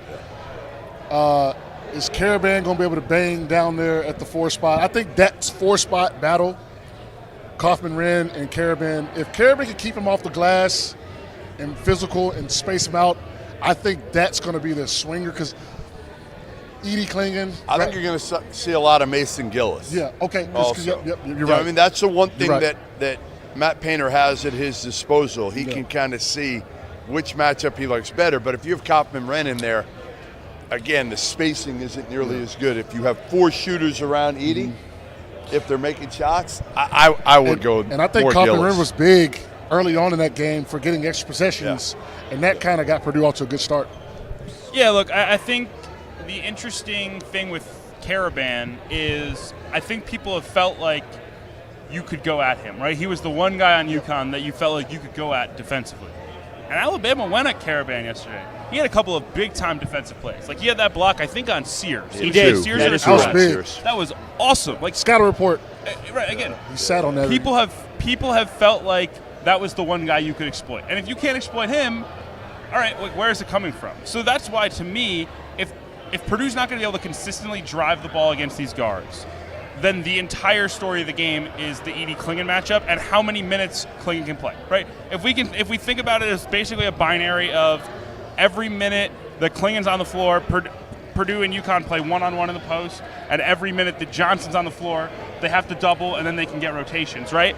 Then, like, we can assume Edey's going to play 40, right? Because he played 40 last night. He's missed all but 3 minutes. He ain't right? coming out tomorrow. He's played all but 3 minutes since the end of the first weekend, right? So if he's going to play 40, how many minutes is it? Is Clingan playing 20? Is he playing 25 or is he playing 30? If he plays 30, UConn wins by 10. If he plays 25, I think it's a close game. If he plays 20, I think Purdue wins. But that's why, Jeff, I think Samson Johnson is intriguing in this game, just to see when he gets on the floor how that works out. I also wonder, and this is a good question for you. So I wonder, usually Clingan is standing there patrolling the paint and not worrying about too many other bigs. Now he's got to worry about Zach Edey. So his role isn't the same, kind of being able to go after as many shots if those guys are able to get in the paint. Yeah, but when you think about Purdue, who puts pressure on the rim? I know. Well, somebody's going to have effectively. I mean, Lance Jones can a little bit. Lawyer can. But Lawyer and Braden Smith usually take intermediary, middle, floats. And so I personally think Clingan's definitely going to have to be careful of challenging shots he may not get because Edey's on the backside. But I'm 100% sure Hurley is on that. Who has the better backcourt in this game? I think UConn, right? I mean, look, I've been a big Braden Smith believer all season long. I think he's been phenomenal, save for last night. And I think for Purdue to have a chance to win this game, they're going to have to make this a close battle in the backcourt. But the weapons for UConn, to me, just clear, right? I think, like, the fact that teams have showed every different look. I mean, Alabama basically not guarding Castle last night to start the game. He goes for 20-plus, right? Like, there is not one guy you can play off, that you can exploit, that you can expose. Like, they have so many weapons. I mean, I think you guys talked about it last night on the show, right? Tristan Newton has really struggled the last couple of games. I know he had a couple of big jump shots, but for the most part, Tristan Newton has not played like the Bob Cousy Award winner that he is. Shouldn't have been, you mean? Discussion for another day, right? Like, the fact that UConn has some cruised harsh words from you. despite that. Jamal Shead should have been the winner. That's all. Call me crazy. I think it's a bad matchup for Purdue. It's a bad matchup. Yeah. I think Purdue beats 99% of the teams. UConn's makeup, it's a bad matchup. It's just because they have a big fella down there. The only way that Purdue, I won't say the only way that wins, if they want a chance to win this game, they have to get Clingan in foul trouble.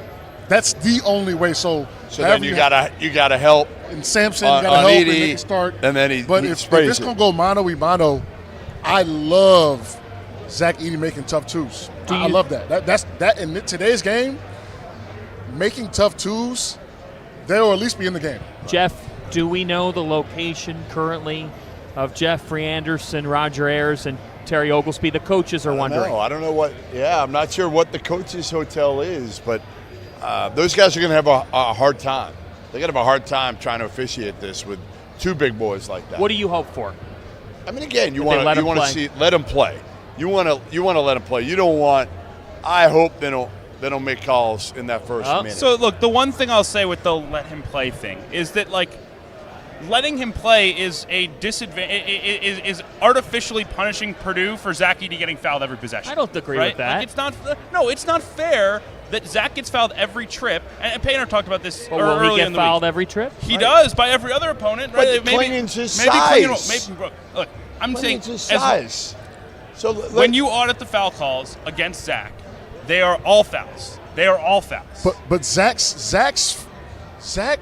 draws fouls because of his size. He does not pump fake. He's not putting pressure on you. He draws fouls because he's too big. So what he's going to do with Clingan, he's going to go middle. He's going to jump hook. He doesn't really force the issue physically. So I don't think Clingan is going to get in foul trouble with Edey of someone similar size. Even with Burns, I mean, he got in the foul trouble with Burns, but it wasn't like he was burying Burns under the rim. Burns was just too short. He got him a couple times. So Clingan, I think, is going to have trouble if they want to throw down there to him, but I think they'll probably stay away from that and bring Zach out. I think, personally, just watching how UConn game plans and schemes, I think I love Dan Hurley. I think Dan Hurley's going to scheme the hell out of this team, and I think he'll mix it up? The more you think he'll mix it up a lot? I love Clingan coming out, setting the screen and roll, and Newton and Spence, how they put pressure. Yeah. I don't want to say it could get ugly. You think Edey's going to have to deal with a lot of pressure? Cam Spence going to have a big game tomorrow. Watch. Oh, I think he will have a big game. Because This Edey's going to be in the came. drop, and Cam Spence is going to be able to get in there and just And fades and lays and lobs. It's going to be. He's so wired, John, and it's not a bad take. Like, Yeah. we all are hoping for a close game, and that is a scenario on the table, and it could very well happen. But you know what? The fact of the matter is this. Connecticut has won 11 straight NCAA tournament games by at least 13 points. You're waiting for the moment. Last night, I thought for a moment we could get there, where UConn might blink and be in a close game. But it never got there. It was tied with 12 minutes to go. Do you think the most likely scenario is that we hit the under 4 and this game is still very much in the balance? I do. I just don't think UConn's seen anybody like Purdue. Oh, you're just giving them clips now, huh? No, I'm I haven't actually seen anybody not, like but Purdue. I probably am. You're but giving them clips. I'm not trying. I think the GAs have already sent that to Hurley. It's already been clipped. How many teams have you feel like motivated can't. in your career?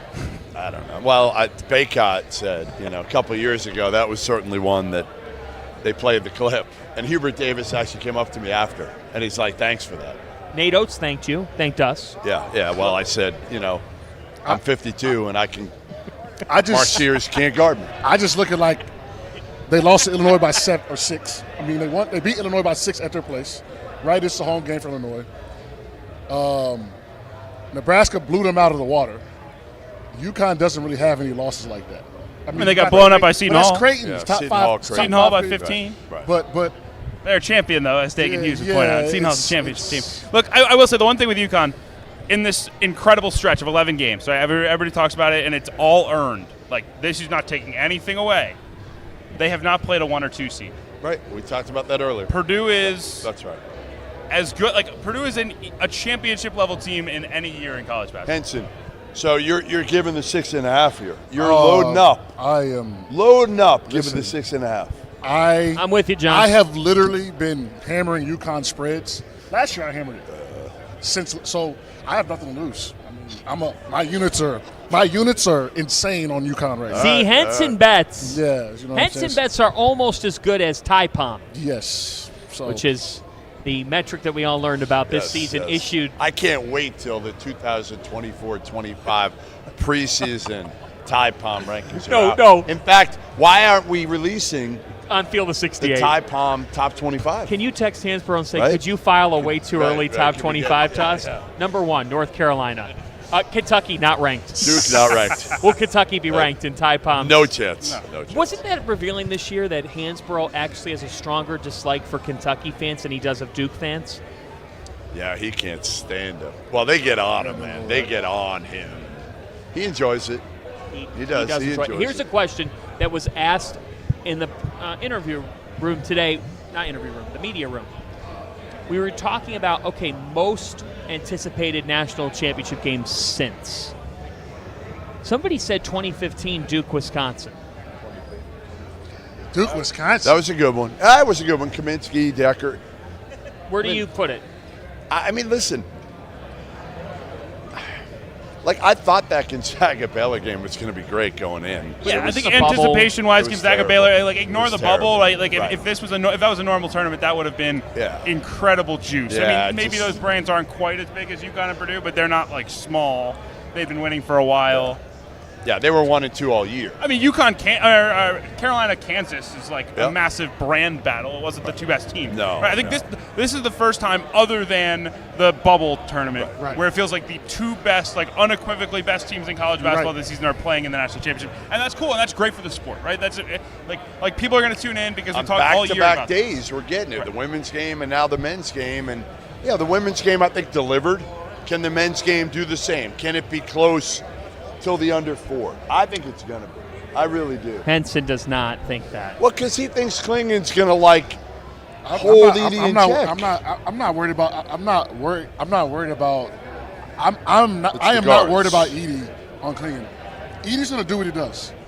and he's going to do what he does. I don't think it's going to be. You saw Braden Smith's worst game in person too. Like that was I understand that. That was awful. But you think he's going to go against UConn's backcourt and just carve them up? No, but I think he's going to make shots early. I think he's going to make shots and not turn the ball over, twice in the first minute and a half. Yeah, I don't think he's going to come out like he did last night. I'm not saying that. So you like Purdue plus points. I do. I like the money line. How's that? Whoa. Money line is great value from a better That's perspective. What I'm saying. That's why I'm taking money line sprinkle on Purdue. Yeah. If you can get Purdue at what are they plus 2 something? 250. I think that's great Something value. like It's going to be a donation, but great value there. So Look, Purdue. We can criticize Braden Smith all we want. We can criticize Braden Smith as much as we want. Purdue is, I think, 13-1. is excited for guys like Jeff. Purdue is 13-1 this season against top 20 KenPom teams. We can criticize individual matchups, yes, and UConn's different. No one's saying UConn's not different. They are an elite team. They are a different beast in March. But Purdue has seen great teams before. Braden Smith has played high-level basketball against great college basketball teams this year. Against athletic teams, he played really well against Tennessee. He was phenomenal in that Tennessee game. That's Zakai Ziegler. That's but the Tennessee's not UConn. Arizona's not UConn. Nobody's UConn. Nobody's UConn. This is one of the most dominant teams we've ever seen. See, I still they've won their games by an average of 25 but when I hear points. that, I'm just like, I don't know, man. Let's see tomorrow night. Then if they do it tomorrow night, I'll say it. But again, the best team they've beaten is an Illinois team that, frankly, didn't have a point guard. No point guard. No, but they didn't. They didn't. Remember when the draw came out and everyone's like, this is a really challenging region. Alabama's that, Alabama just pushed them. Is Alabama that talented? They don't Are control they that good? who they play. I'm just saying, sometimes you get fortunate. This is a different level team. They're 36-3. Huh? They're 36-3. I'm just saying, again, let's see what they do tomorrow in the title game before you start calling them one of the greatest teams in history of college basketball. I said they gotta win dominant. this. Dominant. Because I think that's a different argument. The game's different now. Yeah. But dominance, this is the second largest margin of victories through 5 games in NCAA tournament ever to 1999 Duke. Who beat Duke in the title game, Rob? The consistency of dominance has never been seen. Thank you, John. I don't care if you're playing this beer can. No one's ever done it. Thank you. I mean, Purdue has a chance. I don't love the 6.5 as far as betting, but Purdue has a good chance. I'm not saying that. I don't know if they're going to blow them out. I think it will be a sweat, but how can you winning is contagious, and UConn, they also have an experience factor. They do. They had starting. You're right. Back point guard. They've got a coach. They've got they're this is nothing new to them. And they look like men. Yes, they do. I mean, 100%. that's the one area that scares me, right? Braden Smith, he's 5'11", right? Fletcher Loyer looks like, Henson, you're pretty, when you came into college. Yeah. And when I like to look at this too. Braden Smith and Fletcher Loyer, they're not ripping and going by anybody. They need screens. They need angles. And so you wonder how effective they'll be in a game to where ultra scouted, ultra adrenaline. They're gonna need Edey to play really well, and then Where's Edey? Where's Edey? Yeah. Or Edey, as everybody calls him. Everybody calls him. Okay, they're gonna need Edey to play really well, and then go from there. So I've got a stat for the all-time great teams discussion, right? And so this only goes back as far as 1997 because that's the KenPom era. Yeah. So there's only 4 teams better than this UConn team in overall adjusted efficiency in the KenPom era. Okay. They are 1999 Duke, Yep. who blows everyone away, but they lost to UConn in the championship game. 2001 Duke, who won the championship. 2015 Kentucky, who lost in the Final Four. And 2021 Gonzaga, who lost in the championship game. So not only are the numbers everything? No. But I think we could already say, body of work-wise, UConn is one of the best teams in the last 2 decades. Really, the last 25 years, right? You're saying they have to cap it off. And 2 of the 4 have lost to the championship. Right, 3 of the 4. It's a good stat. Might need a little sprinkle. I will say the vibe is little. Oh, not well. Henson bets. No. Hold on a second. You can't sprinkle.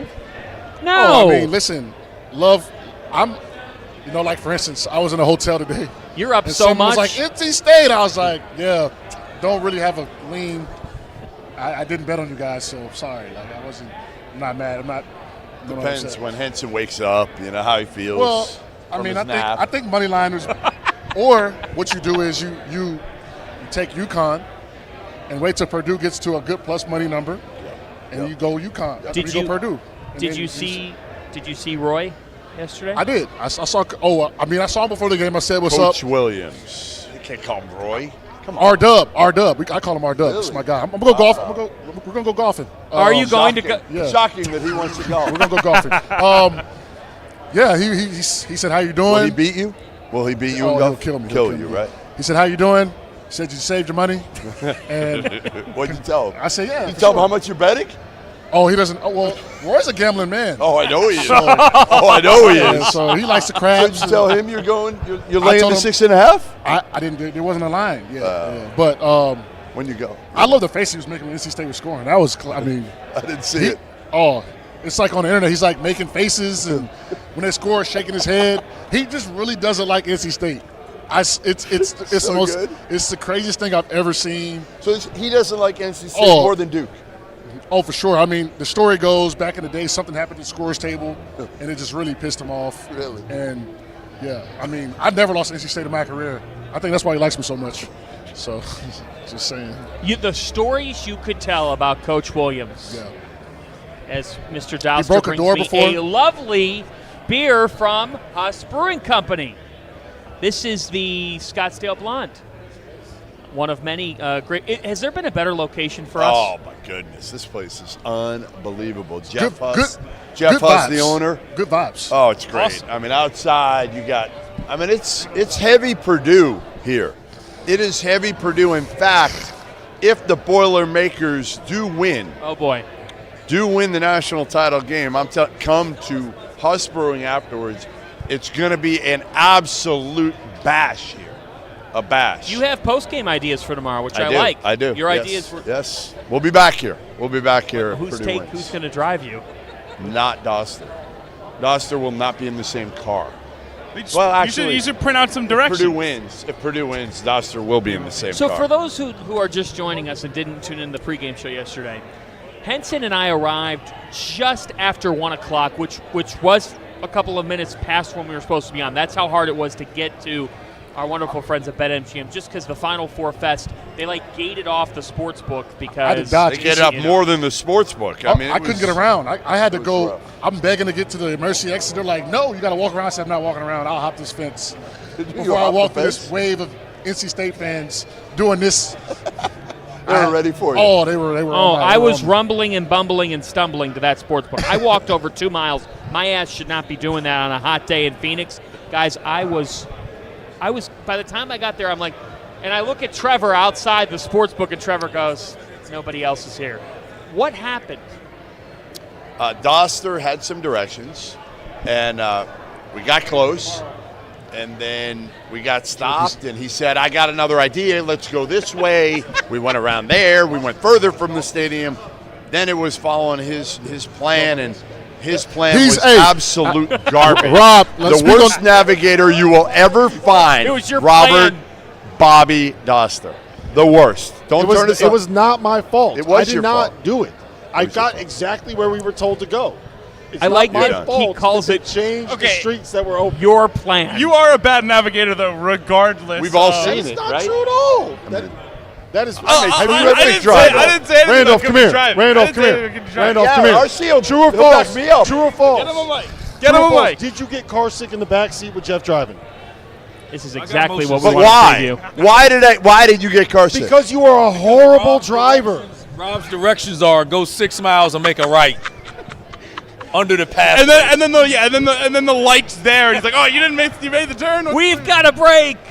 Coming up, we have trivia, which I've seen the questions, and this is going to be great. Plus, we'll dive more into this wonderful championship game. and we will unveil a way too early preseason top 25, and CBB Central's going to tell me why I'm wrong. That's next on the Field of 68, previewing the national championship game live from Huss Brewing Company. Stop and see us on East Monroe Street. Haven't heard by now, we are partnered with BetMGM. We'll be using the BetMGM lines to make all of our picks, and we'll have special offers for the listeners and the viewers of the Field of 68. If you haven't signed up for BetMGM yet, you can use the bonus code FIELD, and you will get up to a $1,500 first bet offer on your first wager with BetMGM. Here's the best part. All you need to do is deposit and bet $10 of your own hard-earned money. This is how you make it work. Download the BetMGM and sign up using the bonus code FIELD. Deposit at least $10 and place your first wager on any game. And 3, you will receive up to $1,500 in bonus bets if that bet loses. And most importantly, we have some fun stuff coming up for the Final Four.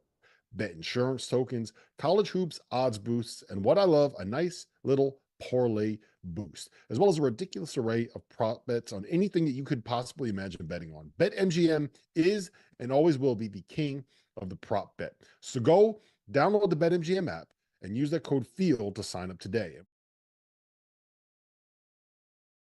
By now, you guys have surely heard about Autograph, an app founded by Tom Brady with the intention of disrupting the way that fans consume content covering their favorite teams. Here's how the app works. All of the podcasters and bloggers and digital creators covering a team have their content sent to that team's page in Autograph. Instead of having to bounce from site to site or try to navigate the only safe for work spaces that are left on X, you just scroll through Autograph.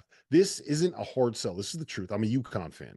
I use the Autograph app to keep up with the writers I read and the pods that I listen to. The best part is that every piece of content that you consume gives you reward points. The more you get, the more chances you have at things like discounted tickets and signed memorabilia. Whether you are a world-class athlete or a podcaster like me, we all understand the importance of mental and physical well-being and proper recovery for top-notch performance. After a 6-month season loaded with cross-country travel, I can promise you that proper recovery is a priority for me these days. That's why I'm excited that Unified Healing is sponsoring this episode of the Field of 68. Unified Healing is a new and super innovative global network of wellness centers powered by Energy Enhancement System, or the EE system. If you haven't heard of the EE system yet, you'll want to listen up. This technology promotes wellness, deep relaxation, purification, and rejuvenation. Whether you're here in New Jersey or at one of the hundreds of other locations across the globe, access to a center is easy and affordable. If you're interested in experiencing the EE system technology for yourself, go to unifiedhealing.com/unified68 to learn more and find a center near you. No material or testimonials on the Unified Healing website are intended to be viewed as medical advice or as a substitute for professional medical advice, diagnosis, or treatment. Always seek the advice of your physician or other qualified healthcare provider with any questions you may have regarding a medical condition or treatment, and before undertaking a new healthcare regimen, including the EE system.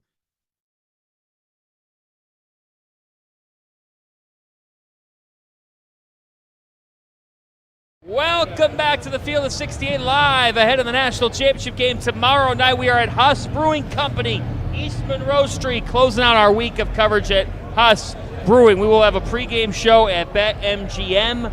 Tomorrow we'll be on after the game as well from State Farm Stadium. I'm John Fanta. He is Kevin Sweeney. He is Rob Dauster. He is John Henson. And it is now time for us to talk through.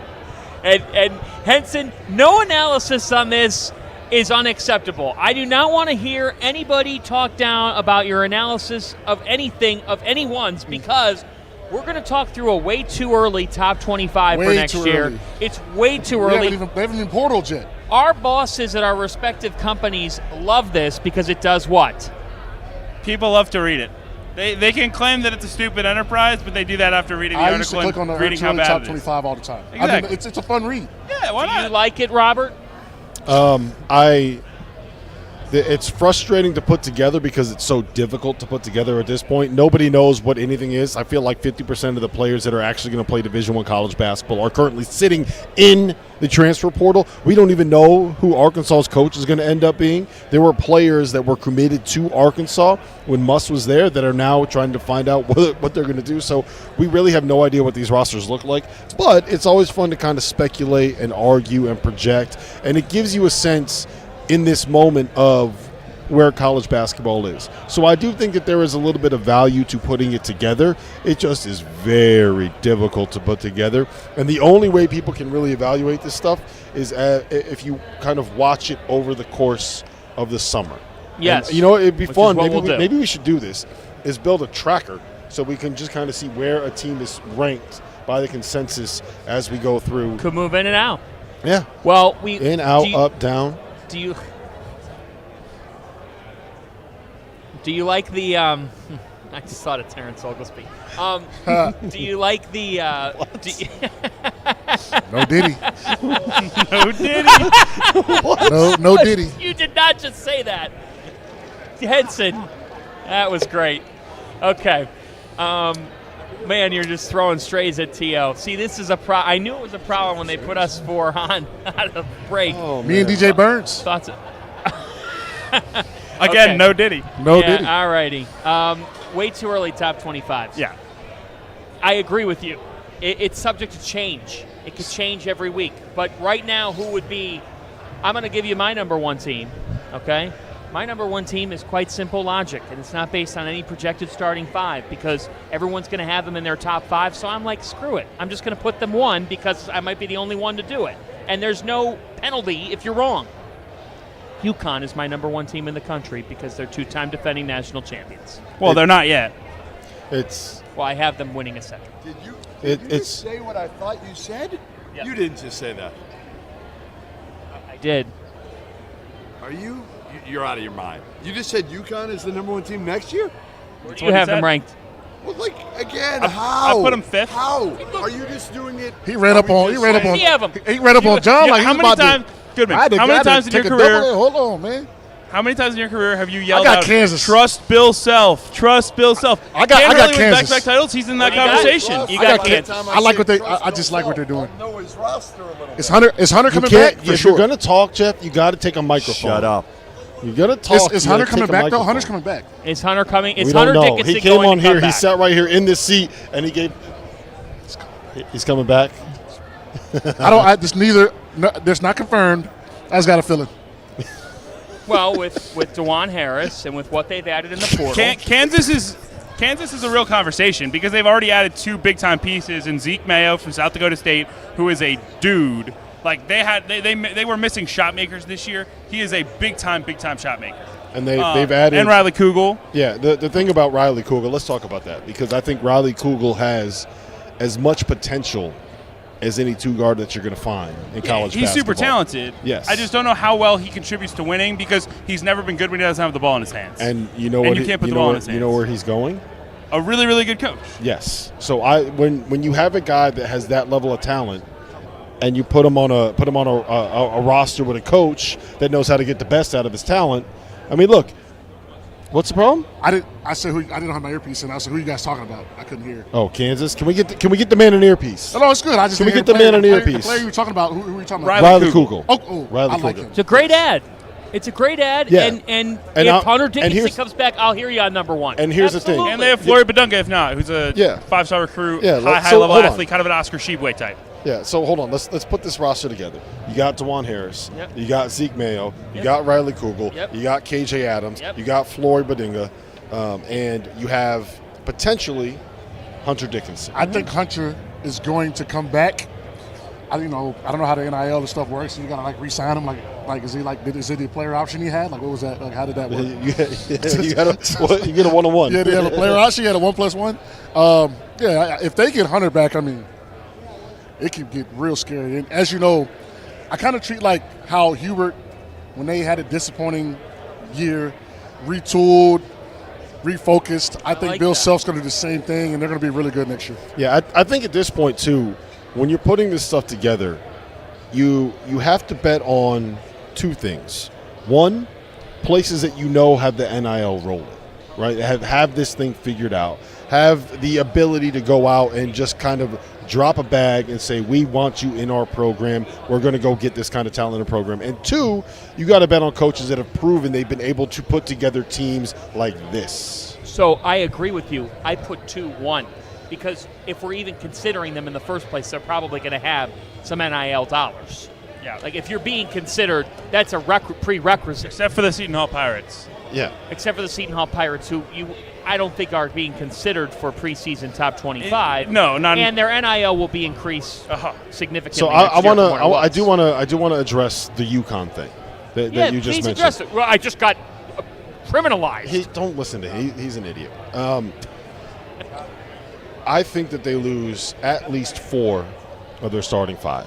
Steph gone, Donovan gone. I'm assuming both of them. They look like Steph's looks like he's going to be a lottery pick. Steph is gone. Yeah, Clingan looks like he's going to be a top 10 pick. Clingan's gone. Steph could be a top 10 pick too. Right? Tristan Newton, does he have a year left? Nope, he's gone. He's done. And Cam Spencer does not have a year left. For the people that are wondering why, the year that he got the medical red shirt was the COVID year, and you can't get the same year back twice. And so if he had the medical red shirt a different season, then he would have another year available. But you can't get these. He played 4 full years plus the COVID year. The COVID year doesn't matter. So whether he played 5 games or 25 games, he's done because he's played 4 full years. You can't get the same year back twice, if that makes sense. So Cam Spencer is done. Well, quarterback Ryan, does he have any eligibility left? I think he's going to show up on like June 1st and just see. You know? Cormac Ryan and John Henson were actually on the same team at the NBA Top 100. Cormac Ryan will be entering his medical residency if he was to stay at this point. Samson Johnson's back. There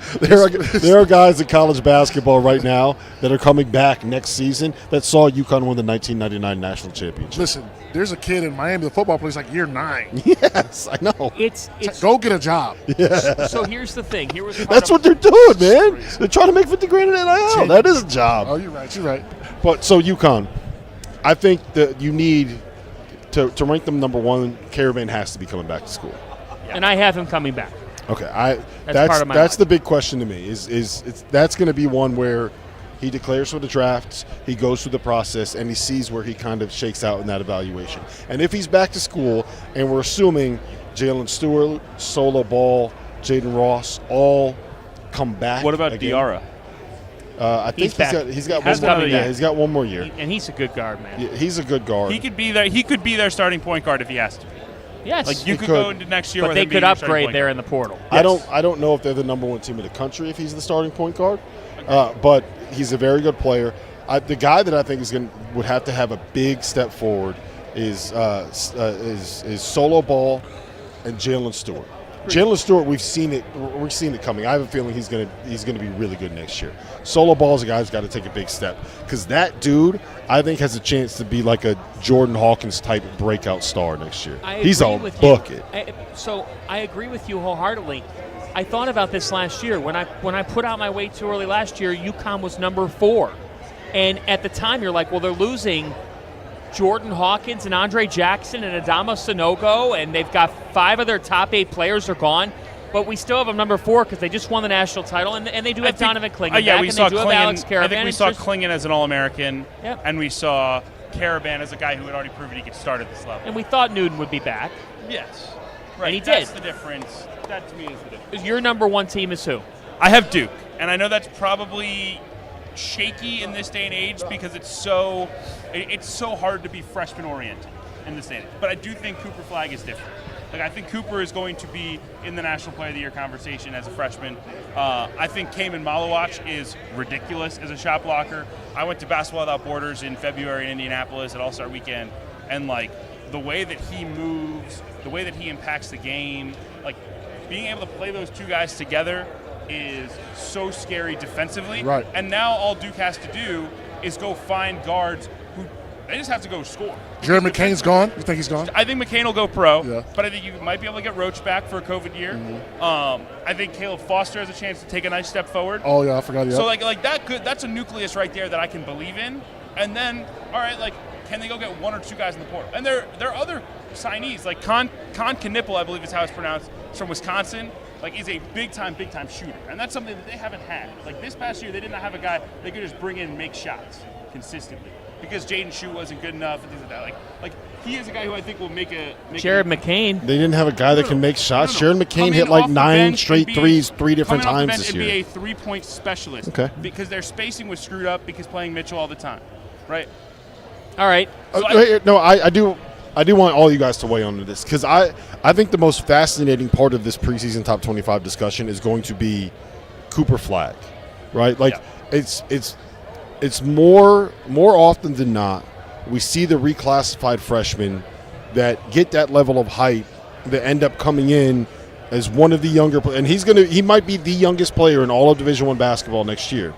It's hard to impact the game at the level that we want people to impact the game as a 17-year-old when you're going up against all these guys that are 23, 24, 25. Like, I think Cooper Flagg is a fantastic prospect. I think that his floor at the NBA level is like an Andre Kirilenko type of impact defender where if he puts it all together offensively, then you can have like an elite all-NBA 3-and-D kind of a wing. I agree with that. I think offensively, people, if you haven't watched him, he's not like an offensive juggernaut. What he does, he plays hard, he's competitive, he plays on both ends.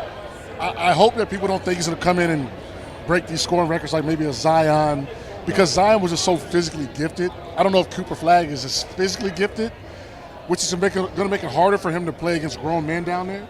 But he is an elite defensive talent. But both ways, if you understand you're going to get a hard-playing player both ways, he's going to make some shots, he's going to finish. I think the sky's the limit. The other thing with Cooper is he is the epitome of a winner. Yeah. Right? Like, stayed home, played on Maine United EYBL, which is no history, no anything. Like, really no other clear Division I players other than his brother, Ace, who's going to be a mid-major type of player, maybe a mid-plus, A10, something like that.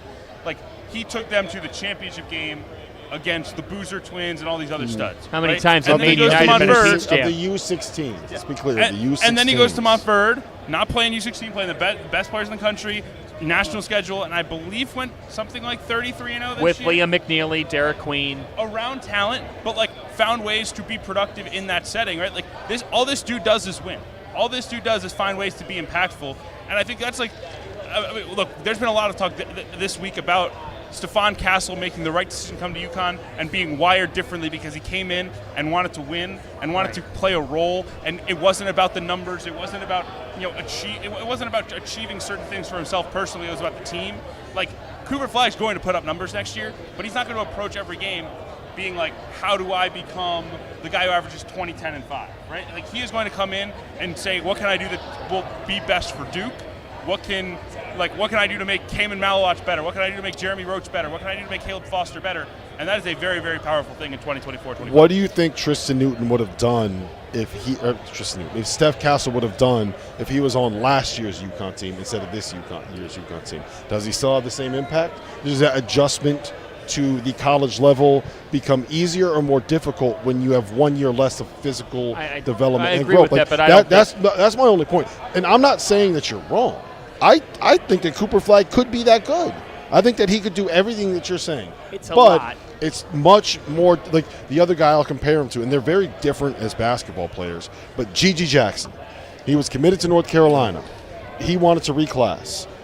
North Carolina, it didn't work out there for his reclass. Gigi was like, look, I want to guarantee money, and North Carolina was like, we can't guarantee you, but we know we can have you, and South Carolina's like, here you go. We got you. Here's the bag. That's it. And so he went a year early, and then look at what he did. He was one of the most inefficient players in college basketball when he was the youngest player in college basketball. I just think the Montverde experience is different, right? Like, I think being in that setting, and like, think about how many of those guys have come through there and been immediately ready to impact the game, right? It's like an all-star team. He's much better than Scotty Barnes. He's more complete, but Scotty Barnes walked into Florida State ready to play, ready to contribute, right? Like, if he is deluxe Scotty Barnes for Duke, he is going to be scary, and I think he can be that. All right, because we have 12 minutes left in the segment, I'll run through the rest of my top 10. You run through the rest of yours. Okay, we'll get top raw 10? reactions here. So Connecticut's 1 for me. Duke is 2. Kansas is 3. Iowa State is 4. Yep. with Taman Lipsey, with Keyshawn Gilbert, with that. They've already done some stuff in the portal, too, Yeah, with Nate they've Heisey and Deshaun Jackson. Yep. That's a terrific team, should be in the top 5. Gonzaga is 5 for me. Arizona is 6. Tennessee is 7. Much to the dismay of Jeff Borzello and others, I've kept Houston in the top 10 because I trust the hell out of Kelvin Sampson. So Houston is 8. I know I've got them higher than others. Purdue is 9, and Cam Jones and Marquette are 10. How people are saying that they're not going to take Houston in the top 10? Borzello is. Borzello is. What are you, Jeff? Watching? Jeff. Listen, send man, this to listen. him. It's we're here in Phoenix, right? We're here at the Final Four. Right. I get it, okay? I get it. You're having a good time partying. You're having a good time hanging out. You're enjoying Scottsdale. You're enjoying your life down here. You must have been out with John Henson last night if you're waking up feeling that a team, no matter who they lose for like 15, what has it been, like 7 straight years, doesn't matter who Houston loses, Jeff. How about Borzello, it doesn't matter who Houston loses. Matter. They've always been as good. There is no program in college basketball, and you guys tell me if I'm wrong, no program in college basketball that is healthier right now than Houston in terms of being able to get players in and just let them develop into who they need to be and the players that can impact the game. Yeah. What are we talking about? You don't have them top 10? Kelvin, no, I have him top 10. No, Kelvin Borzello. Get Borzello out of here, man. Kelvin That's why he doesn't come on the field at 68. He doesn't know ball. Kelvin What are we doing here? Go cover the Premier League. Go cover fantasy football. We don't need you in college basketball. No. We're not going to have Houston in the top 10. We're not going to. He gave me crap. Dauster, it's the way too early. I think top 25. Houston Take on a breath. bad year is a top 15 team. What'd you Agreed. say? Houston on a Great year where point. they're gonna find a way to be. What are we talking about? Am I crazy? You could start I Dauster feel like and I'm Fanta, taking they'd be crazy. Well, you pills. are crazy, but not for that reason. So am I. Borzello said he doesn't have Houston as a preseason top 10 I team. wish that he argued as passionately as I did on this. I mean, we're like, the two of us are like, it is what it is. All right, give me your top 10. Everyone's So, gonna here it we doesn't go. matter. Yeah. All Give me your right, my top top 10. I have Duke Bunch number of 1, as I bees. said. I have Iowa State around. number 2. I think they will probably drop what's as gonna we be go, there. but right now they have a lot back. Iowa and State's they've already 2. added 3 I don't That's why feel they're gonna great be about top that, 10. but go ahead. Kansas 3, Gonzaga 4, UConn at 5, Arizona at 6. Yeah. 2 elite freshmen, obviously, Boswell, Lewis, Bradley, Right. Krivas, a big breakout year. Watch out for Krivas. I've got Houston at 7 with Sharp back, Tugler, Javier Francis, Purdue at 8. We're matching. Purdue at 8, Tennessee at 9, and then I put Baylor at number 10. Rob Wright and VJ Edgecombe are going to be electric. VJ Edgecombe is something special, man. He is. Well, we were at did you do a team final game at Peach Jam Yes. with Rob I Wright would say good there. and all those guys, Jaleel Bethea? Robert Wright was outstanding. Dynamic. He is explosive. He's quick off the bounce.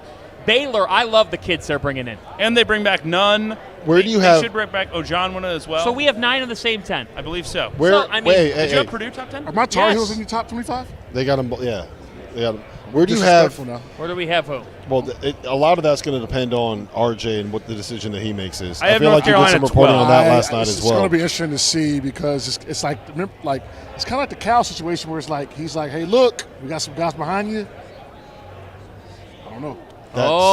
I heard that exact same thing, that they're hesitant on bringing him back because there's You got Ian Jackson.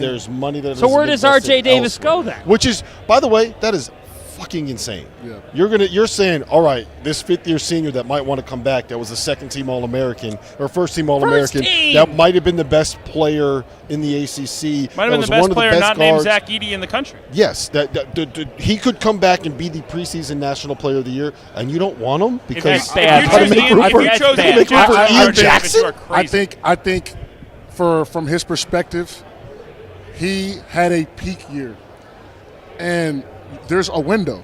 Not saying he's going to get drafted, but there's a window. I think RJ, if he leaves on this time, professionally, I think he's going to be a lot better off. If he has a bad year, I mean, you got to think. Let me. Yeah, go ahead. No, Yeah. I get what you're saying. Yeah. I don't disagree. But here's the counter that Gotta I would give to you. What can you make next year if you are a first-team All-American, come back to school at 23 years old for the University of North Carolina? Exactly. And will that be more?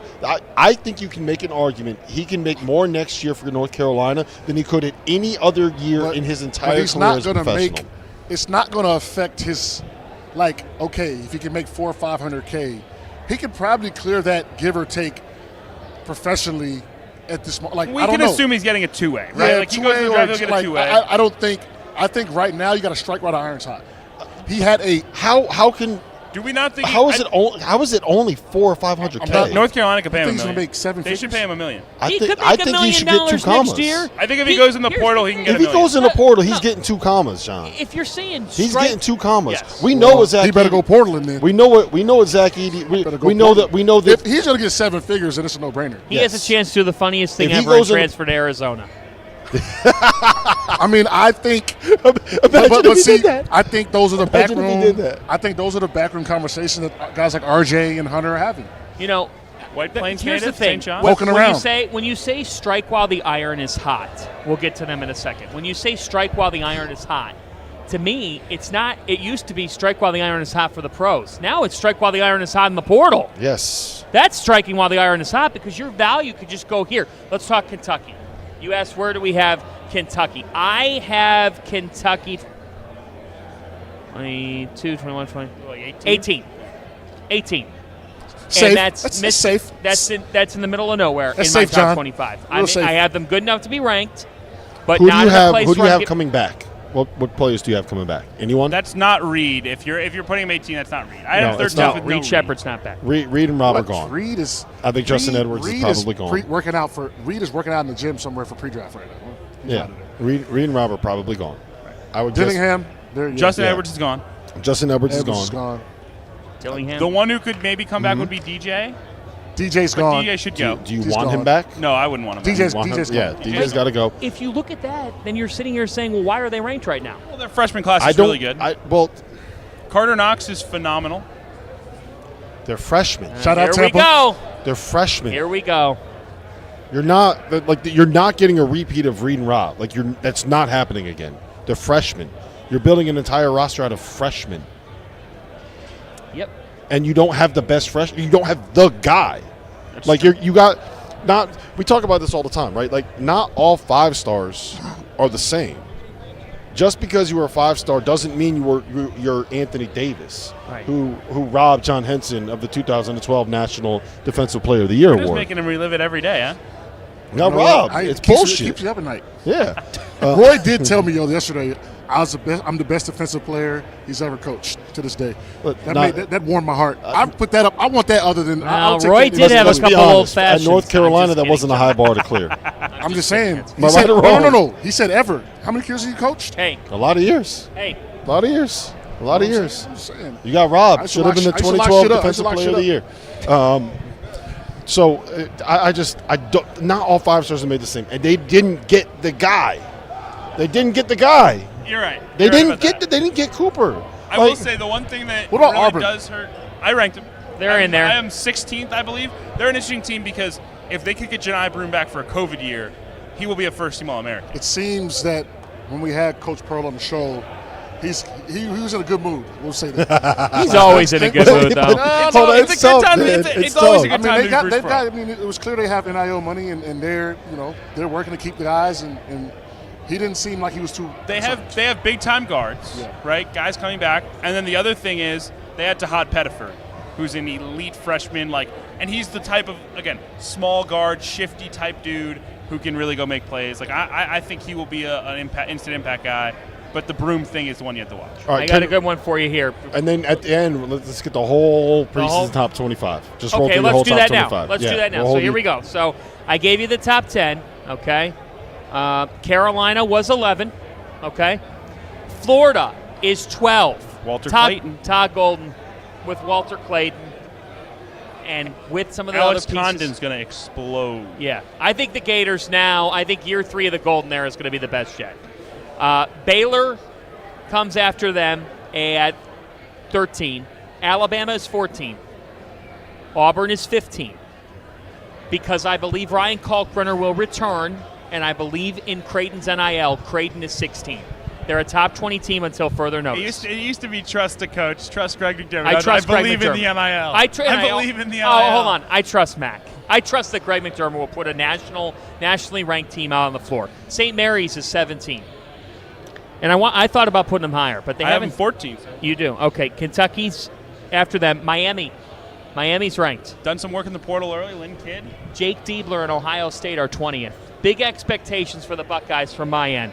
Mississippi State is 21st because Josh Hubbard. Because of Josh Hubbard coming back. I think Josh Hubbard's the best player in America nobody talks about. Him and Kanye Clary is a dynamic scoring backcourt for them. BYU is ranked. UCLA, bounce back year for Mick, ranked. Maryland, 24th, ranked. A lot coming back, Derek Queen. And to round out the top 25 with two of the best freshmen in the country, Steve Peichel and Rutgers. I like that. I like the Rutgers. Also, the point of the way to really top 25 is to get people thinking about next year. And Rutgers, you got to toss them in the back end. Will it work, Rob? It's very Will you go to a Rutgers game? They have pros. Will I go to a Rutgers game? Dude, Ace Bailey. Win a couple. Win a couple, and I'll make it up there. And Harper is really arguably maybe more impactful at this level. Yeah. So I don't know. Ace is nice. So we talk about. I know I just said all the stuff about Kentucky's freshmen. What I will say is, I like the fit at Rutgers a little bit more because I do believe you are going to have a program that plays a certain way and that has a certain culture that defends a certain way. I know Cliff's not there. I know there are some people in the portal, but it's still Rutgers is going to play Rutgers basketball. They're going to guard. Yeah. They're going to defend. And then you add a guy in Dylan Harper who I think his adjustment to college will be easier than most because it feels like he's got one, his body's developed, two, he's got a pretty like a veteran game. And I think that those guys are going to be asked to do a little bit more of just be a role and do a job as opposed to have an entire roster built of around 4 or 5 freshmen. My only worry with Rutgers is that their backcourt right now, very early, but their backcourt looks very ball dominant. They added the Tyson Acuff kid from Eastern Michigan, and then they brought back the Jeremiah Williams kid, who was really good down the stretch for them, but like ball's always in his hands. That's a problem. So how do you mesh that with like I wanted shooters, I wanted guys who were come in, play a role, distribute, let these freshmen go. I think it's gonna be a little bit different, an adjustment, but I do think, and Peichel's never dealt with guys, so it's gonna be very interesting to see how it goes. But I do think the talent's there, and I do think that, as Rob said, having an identity and a foundation of like here's how we play, here's how we win is a big deal. But you didn't rule out that After Dark could come from Piscataway, New Jersey for the first time ever next season. We will go. If they're good enough, if you build it, we will come. And the Rack, it will always be the Rack, is a great atmosphere. Absolutely. There's your way too early top 25. Coming up in our final hour, trivia time. Our wonderful producers, Dagan Hughes and Trevor Valise, have put together some elite trivia questions to test your knowledge. Am I on what do you call it? Am I on punishment? What do you call it, NCAA? Do I have show calls or I still can play? You can still play. As long as Sean Paul's not anywhere near you can play. Okay. Spoiler. No show clause. No show clause. Okay. Purdue fans are ready. UConn fans are ready. We'll get back to this Hey, national look, I'm just glad that he admitted to cheating. He just admitted to the fact that he cheated the other. He hasn't done that yet. Honestly, I was using my resources. There were no rules given. There were no rules given. I'm just saying. The rule for don't cheat. It's called a loophole. Don't cheat. It's called a loophole. Don't cheat. Like, I feel like that's obvious. They did not say you can use. They didn't say don't use any outside help. I never heard that rule. Well, and I'm a stickler for loopholes. Is how we get around. Is this how they teach? Is this what they teach you at North Carolina? Exactly. Yeah. Is that what they teach you at North Is anyone Carolina? else surprised that the guy that graduated from North Carolina is saying, look, they didn't tell me not to. All I'm saying is when they did the investigation, came out clean. And on that note, hour 3 is next. This No is rules the are Field of violated. 68 live from Huss Brewing Company. Haven't heard by now, we are partnered with BetMGM. We'll be using the BetMGM lines to make all of our picks, and we'll have special offers for the listeners and the viewers of the Field of 68. If you haven't signed up for BetMGM yet, you can use the bonus code FIELD, and you will get up to a $1,500 first bet offer on your first wager with BetMGM. Here's the best part. All you need to do is deposit and bet $10 of your own hard-earned money. This is how you make it work. Download the BetMGM and sign up using the bonus code FIELD. Deposit at least $10 and place your first wager on any game. And 3, you will receive up to $1,500 in bonus bets if that bet loses. And most importantly, we have some fun stuff coming up for the Final Four. Bet insurance tokens, college hoops, odds boosts, and what I love, a nice little parlay boost, as well as a ridiculous array of prop bets on anything that you could possibly imagine betting on. BetMGM is and always will be the king of the prop bet. So go download the BetMGM app and use that code FIELD to sign up today.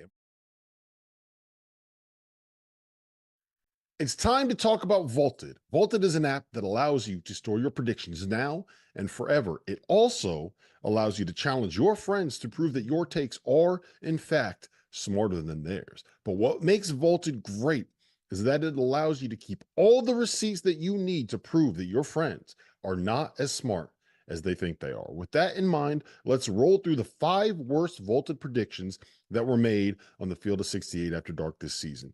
On November 6th, Jeff Goodman predicted that St. Mary's would make it back to the Final Four. They lost in the first round of the NCAA tournament. On November 29th, it was predicted that Arkansas would win the SEC. They finished 12th out of 14 teams. That prediction was made by Jeff Goodman. On December 13th, it was predicted that Michigan State would win the Big Ten.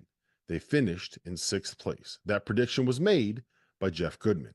On December 29th, it was predicted that Miami would return to the Final Four this season. They finished 14th out of 15 teams in the ACC. That prediction was made by Jeff Goodman. So download the Vaulted app that's spelled VLTED from the App Store now and start keeping all of those receipts. Nothing better in sports than tournament time, which is why I need to tell you guys about our partners over at Rhythm. If you're into sports betting, you need Rhythm, the place for data-backed props and picks. For those that are unfamiliar, Rhythm, spelled RITHMM, is the go-to mobile app for player props and game picks. Backed by AI predictive models, Rhythm helps you make smarter and faster betting decisions across all sports, but particularly college basketball. With Rhythm, you get data-backed picks for every single Division I game, every single day. Users get free picks daily with the ability to upgrade to unlimited access. If you want to increase your edge and win more bets, go to the link in the description and download Rhythm today. That's RITHMM, the place for data-backed props and picks.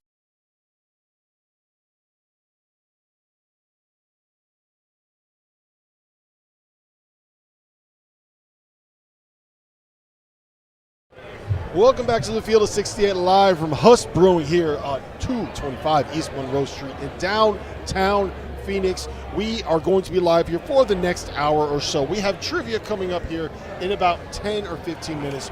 But before we do, we wanted to give you the latest on the Arkansas basketball coaching search. John Henson's down there. Randolph Childress is here. Jeff Goodman's here. My name is Rob Dauster. Jeff, you've been doing some reporting. You've been doing some research. I don't think you have news on a hire actually being done. No, you might. I haven't. No, talked I to you do about not, it yet. because there is no hire. There's no hire yet at Arkansas. But right now, Hunter Yurachek's obviously Chris Beard turned him down. Jerome Tang turned him down. Chris Jans is kind of a name right now in the mix. Mississippi State head coach who would fit in well at Arkansas. Will Wade is not in the equation. Not in the equation right now, and a big part of it is, they don't want the from shark. what I'm being told, Greg Sankey, the SEC commissioner, is basically saying, and some of the other ADs, like, until his show cause is done, we're not hiring Will Wade. So he's out of the equation. Obviously, the Arkansas fan base would love to have Will Wade, but a lot of the other coaches don't want Will Wade in the league, right? Rightfully so. Why would they? He gets it done. I mean, I call him the shark.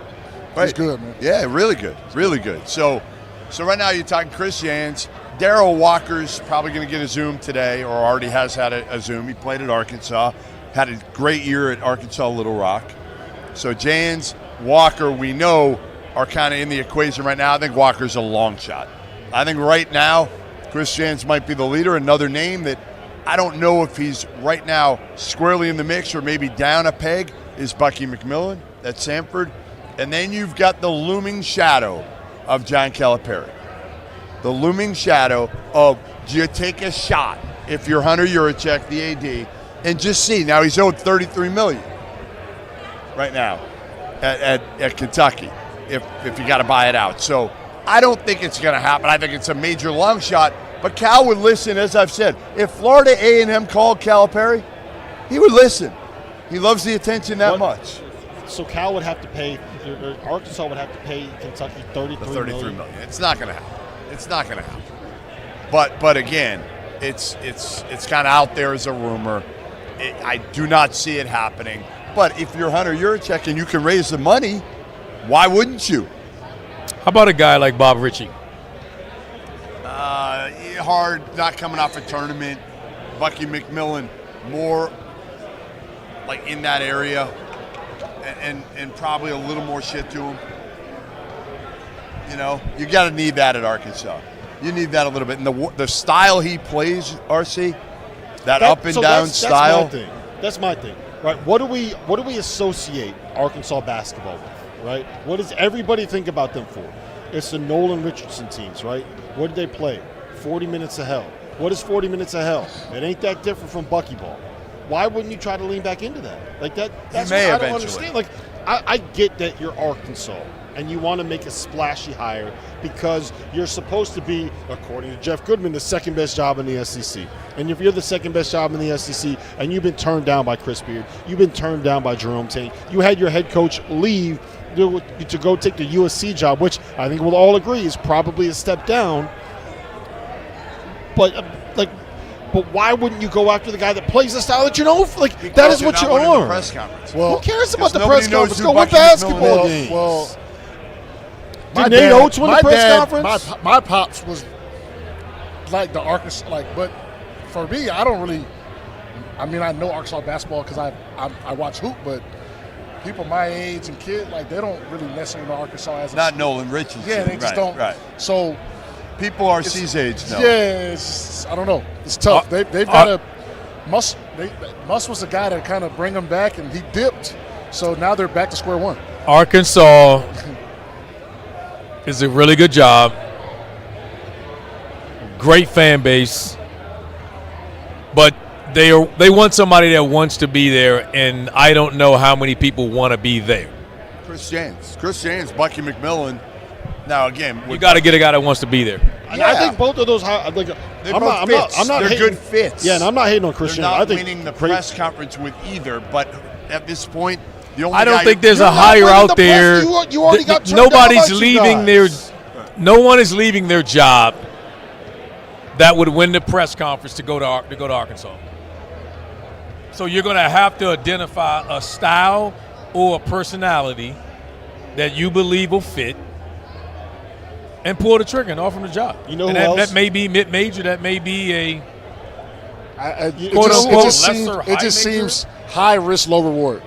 You know who else didn't win the press conference until he showed up and won the press conference? Pat Kelsey.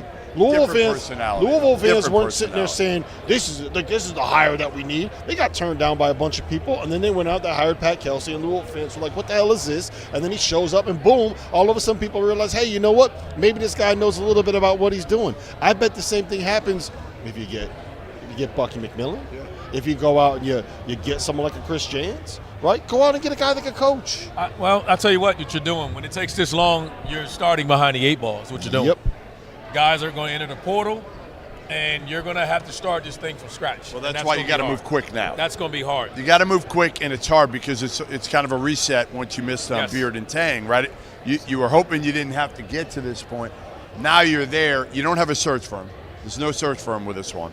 So you're kind of doing it on your own if you're Hunter Yurachek, and it's a lot. It's a lot to try to figure out quickly. It's like a house on the market too long. Now nobody wants it. You know what I mean? And I don't know what they're going to do. Well, you want it. Field of 68 can run the show for a little bit. We can run the show for a little bit until they figure it out. I think we can run a good program. RC can coach. You still I'll play development. I can bang with the big boys down Henson, there. you still got your show calls. I got for Field of 68, not the NCAA. So. We gave him a show calls for cheating in the. Yeah, so they gave me a show clause. It's a 2-hour show clause. It ends at 7. He got caught. He wasn't even good at it. It ends at 7. Over this piece of paper, I'm looking down there. Listen, all I'm saying, I got a W. You got to take my banner back. It needs to happen quickly if you want to, and that's what happens too. If it's not done quickly enough, you're going to get these other coaches turning it down because they're like, man, I don't want to build this thing up from scratch. such a good job, though. Oh, it is a good job. Man, like, you got to be the right fit for it. But it's a fit job. It's a good job because of its totally. It's a fit. It's not a job that everybody. I don't agree with you that it's the second best job. Only because I don't know if coaches, unless there's a local guy that was born there or raised there or something like that, then it's. I think it's a good job. I don't think it's the second best job. Yeah, no, it's right there. That's all I'm saying. It's right there, one of the top jobs in the SEC. And one of the reasons that people – listen, Jerome Tang didn't leave Kansas State because he loves Kansas State. His family loves it. He's got 2 kids that are high school age. Parents are there. So he didn't want to uproot. Chris Beard felt some level of loyalty to Keith Carter, who brought him in after everything that happened at Texas. He's only been there a year. I think they're going to get somebody pretty good, but again, it's not going to be the name of Beard or Tang. It's not going to be certainly the resume, but Jans has done pretty well over the course of his career. And Bucky McMillan, trust me, that dude can coach, and I think he can invigorate, like he can get a program really going again. Maybe not like Muss. He's not going to take his shirt off. And let me ask you guys a question about Jans, because he's kind of been a guy where the places that he's had the most success have been the places where he can kind of, he jukes it up a little bit. He gets the second chance guys. He gets the bounce back guys. He gets the overlooked guys because he's kind of an overlooked guy. The New Mexico states of the world, the Mississippi states of the world. If you're at Arkansas, I don't think you're not relying on second chance guys. You can go out and get yourself like top 50 guys. You can get a 5-star here or there. You can go out and get players from Arkansas there's talent that comes out of that state. Does that worry you at all with a hire like James? No, he can flat out coach. It doesn't worry me. Jeff, I got a better question. Again, if you're not going to win a press conference, is there an assistant out there that could get this job? I like how you said, I got a better question and just didn't even bother responding. No, I said no, bro. Okay, I see how you really feel, Randolph. I see how you feel, Childress. That's not what I'm saying. I'm just thinking of I think he'd do a great job. I don't question it. I think that's his style of play. I think he coaches well enough that he can adapt to any style, right? Must went in there and got guys. He got first rounders. He got pros to come there. And my question is, we're so busy focusing on the head coach. Is there an assistant? You got a better chance of pulling an assistant up if you're not going to win the press conference. If you're not going to win it now and the Tangs and everybody else has turned you down. The only guy that would come to mind for me is Kellen Sampson. He'd be the only assistant that I would say maybe. And here's the thing with Kellen. In 2 years, 3 years, Kelvin's going to retire. And it's his job. So why would you go anywhere and jeopardize that? You've already helped build because that. You just told me it's the second best job in the SEC. Yeah, well, Houston's pretty good job right now, too, in the Big 12. Well, it's because of that guy. That guy's there that's got it rolling. And you know he's going to leave it in a good spot. That guy. But he's going to leave it in a good spot for Houston, you. Houston needs a fit, too. What's a good spot, though? Houston needs a fit, too. Houston's starting to develop an identity. I just don't think they're going to go assistant at Arkansas. But according to Jeff Borzello, they're not going to be a preseason top 10 team next year. Tom's got Jeff Borzello vendetta out. Yeah, Jeff Borzello. Wow. Listen, Borzello say? They got beef. He said Houston's not a preseason top 10 team. But he actually just texted me and said that Kevin Sweeney has bad info. He has Houston number 9. So, Borzello, actually, Jeff, no surprise. From Kevin Sweeney just told me he needs to apologize from the bottom of his heart because he's known for having bad info. Listen, when we get back, we're going to learn more about Kevin Sweeney's bad info when we get to trivia. That is coming up next. Heard by now, we are partnered with BetMGM. We'll be using the BetMGM lines to make all of our picks, and we'll have special offers for the listeners and the viewers of the Field of 68. If you haven't signed up for BetMGM yet, you can use the bonus code FIELD, and you will get up to a $1,500 first bet offer on your first wager with BetMGM. Here's the best part. All you need to do is deposit and bet $10 of your own hard-earned money. This is how you make it work. Download the BetMGM and sign up using the bonus code FIELD. Deposit at least $10 and place your first wager on any game.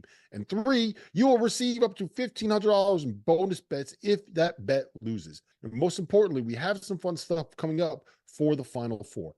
Bet insurance tokens, college hoops, odds boosts, and what I love, a nice little parlay boost, as well as a ridiculous array of prop bets on anything that you could possibly imagine betting on. BetMGM is and always will be the king of the prop bet. So go download the BetMGM app and use that code FIELD to sign up today. By now, you guys have surely heard about Autograph, an app founded by Tom Brady with the intention of disrupting the way that fans consume content covering their favorite teams. Here's how the app works. All of the podcasters and bloggers and digital creators covering a team have their content sent to that team's page in Autograph. Instead of having to bounce from site to site or try to navigate the only safe for work spaces that are left on X, you just scroll through Autograph. This isn't a hard sell. This is the truth. I'm a UConn fan. I use the Autograph app to keep up with the writers I read and the pods that I listen to. The best part is that every piece of content that you consume gives you reward points. The more you get, the more chances you have at things like discounted tickets and signed memorabilia. Whether you are a world-class athlete or a podcaster like me, we all understand the importance of mental and physical well-being and proper recovery for top-notch performance. After a 6-month season loaded with cross-country travel, I can promise you that proper recovery is a priority for me these days. That's why I'm excited that Unified Healing is sponsoring this episode of The Field of 68.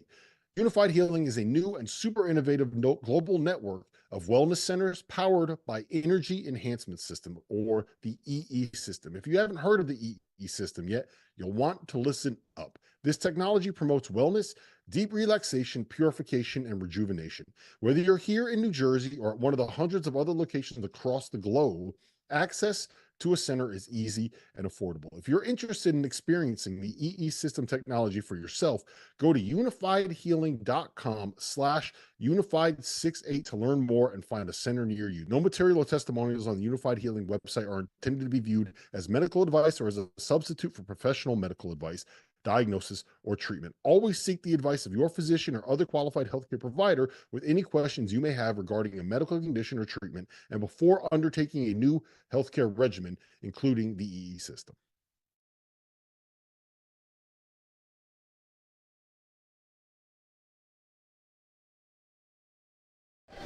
Well, welcome back to the Field of 68 live from Huss Brewing here at 225 East Monroe Street in downtown Phoenix. And we are now joined by a little bit of a Purdue presence here. I know you're the Missouri State head coach, but you have deep Purdue ties. How excited are you to see your I'm going to call them your Boilermakers. They can be your Boilermakers this weekend. How excited are you? Cuonzo Martin, by the way, to see you. Very excited, man. I mean, just to see these guys. My son is a walk-on the team, but Matt Painter was a teammate of mine. Brandon Brantley was a teammate, like a brother to me. Paul Luss and I grew up together. Elliot Bloom. I've been knowing those guys for years, so that's like family, man. But to see those guys do what they're doing, because they put a tremendous amount of work into it, man. It just feels so good just to be here and be a part of it. How do you think that Paint has handled everything over the last year? Because obviously we know how devastated he was by the loss last season in the NCAA tournament, but he hit it head on, Cuonzo. Did that surprise you how he handled everything?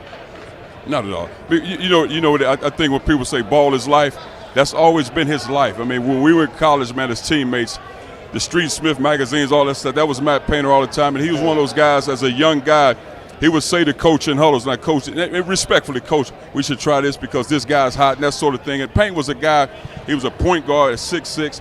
But I think just going through that, man, he understood that we have to go through this in order to get where we're trying to go, man. But with a tremendous amount of humility, because, again, he's a student of the game, he's a teacher of the game, and he has a tremendous amount of passion for his job, man. So I'm happy to see the guy get here. How do your Boilermakers get the win tomorrow? What's the kicking? We all understand it's going to be a street fight. If we don't make it a street fight, it can get ugly. I think the one thing that we have the best player in college basketball.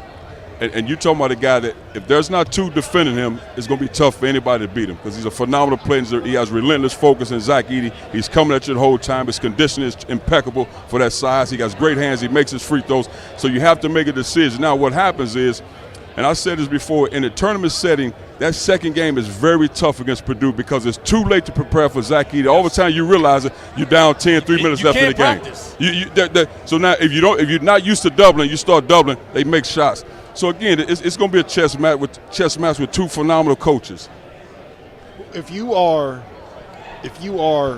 Dan Hurley, what are you doing to slow down Zach Edey? Are you sending a double there? Because me and Randolph were arguing about this earlier. I'm saying that you got to send two. You got to send help. Well, respectfully, Dan said we're going to do it our way. You know, that's what happened. That's what makes him good, because he has an edge and a grit to him. But if you're not used to doubling consistently, now you have your guys scrambling in a situation, Purdue making threes, the crowd gets into it. Now your guys second-guessing and doubting because they said, I thought we were supposed to be the guys. And then they go into the locker room or late in the game, it's too late because Zach is coming and he doesn't get in foul trouble. So you have to apply pressure on Zach every time down. So if your big guy's not assertive the whole game, it's going to be tough for you. Where does he stand for you? You've been around the game for a long time. I'm not going to date you, but you've been around the game for a long time, right? Where does he stand in terms of the best players that you've seen at the college level? Well, with our Purdue family, all the basketball guys in the family, I don't say things on social media because my roommate and my brother was Glenn Robinson, the big dog. So we got to be careful there. I'm gonna help you with that. But see, let's start right there. Let's start right there. Yeah, see, and he was phenomenal and just relentless with it. I just think in terms of big guys in the college game, if you say who are the best forward, and again, I hadn't done any homework, but Kareem, Bill Walden, if Ralph was a big guy, and I know Shaq and those guys were phenomenal, but when you look at numbers, production, I mean, Zach is 1, 2, 3, or 4, however you want to look at it. Now, Christian Laettner, if you say he's a center, he's probably the best all around for his production and winning championships. So he's got to be one of the top 5 of all time in that position. But I don't think you can put him in a category with 15, 20 other guys. There's been great point guards, shooting guards, and all that. It's not fair to the game. Where does he rank in Purdue? Let's go to Purdue. I'm not even getting into that. One or two. It's where does he rank in Purdue? Actually, Rick Mount. Okay. I mean, Rick Mount's up there. If I had to do it, and you can say, Zoe, you're coming off soft and all that. No. Let's hey, I got to go with the dog because I've seen it up close and I've seen it every time down in 2 years of production, high level. And then Zach, but it's 1A, 1B, however you want to look at it, man. But Zach, the numbers across the board. When you're talking the production, he's had points, rebounds, block shots, man. There's never been a college player, in my opinion, that ever done that. So, but I can't get past my man. It's just hard for me to. I can't do it. That's the bias coming out, Randolph. No, I can't get past it, and I agree. I'm angry with him because he cost me a lot of money. Because when he came out in '94 and he asked for that 100, they were like, no, we putting a salary cap on these rookies. So, big dog, you owe me a check. You number one in my book, but you owe me a check. I have a question about Big Dog. Serious question. You don't see a lot of him. Yes. You don't see him. Is he here for tomorrow? The dog. Why? He's involved. I can show you text streams. He's involved. But you got to understand, dog, as talented as he was as a ball player, dog is a humble guy outside of family and friends. Really is. I mean, it's not like he loves Purdue. His son is going to Purdue. He'll be a freshman the next fall. So he loves Purdue, man. He's just a low-key kind of guy, man, enjoying his life. Really? Oh, yeah. Man, it's crazy, though, because you don't hear man, much. But again, he was a guy, because he was so talented, people expect him to be out at the media and all that. He was just a guy that loved to play the game. He loves rap music, loved making music, loved being with his family. That's who he is. Really? Yes. Really? He was, man. Yes. So give me a story. You said Paint, when you guys play together, he would go in the huddles and he would make suggestions every night. Give me a story, because we see Paint even keel. Yes.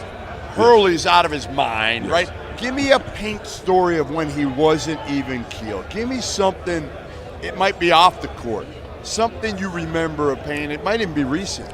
Well, I would say, again, Paint is not a guy that really chews on you as a coach. He's not going to chew on his staff as men. He's not going to really chew on his players. Now, he'll address situations. But again, I'll give you a story when we were teammates. And I used to struggle with Coach my freshman year because, Coach, you miss one shot, all of a sudden you're shaking, you're nervous.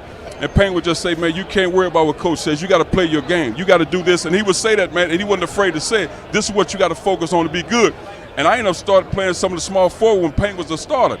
And I remember when I was on the staff with him when he became the head coach, and he just said, man, you have to help me. You got to give input. Because I was just kind of sitting back and just kind of find my way. So he was aggressive. Hey, you got to help him do your part. So Payne, as successful as he is and intelligent as he is, he's a humble guy. And he's not one of those guys that say, look at me, I'm the head coach, man. When this season's over, we cut down the nets, man. Payne will be at the Cubs baseball games. He'll be on the lake with his family, man, just low-key. He'll be throwing out a few that's who he is. And he's about his guys, man.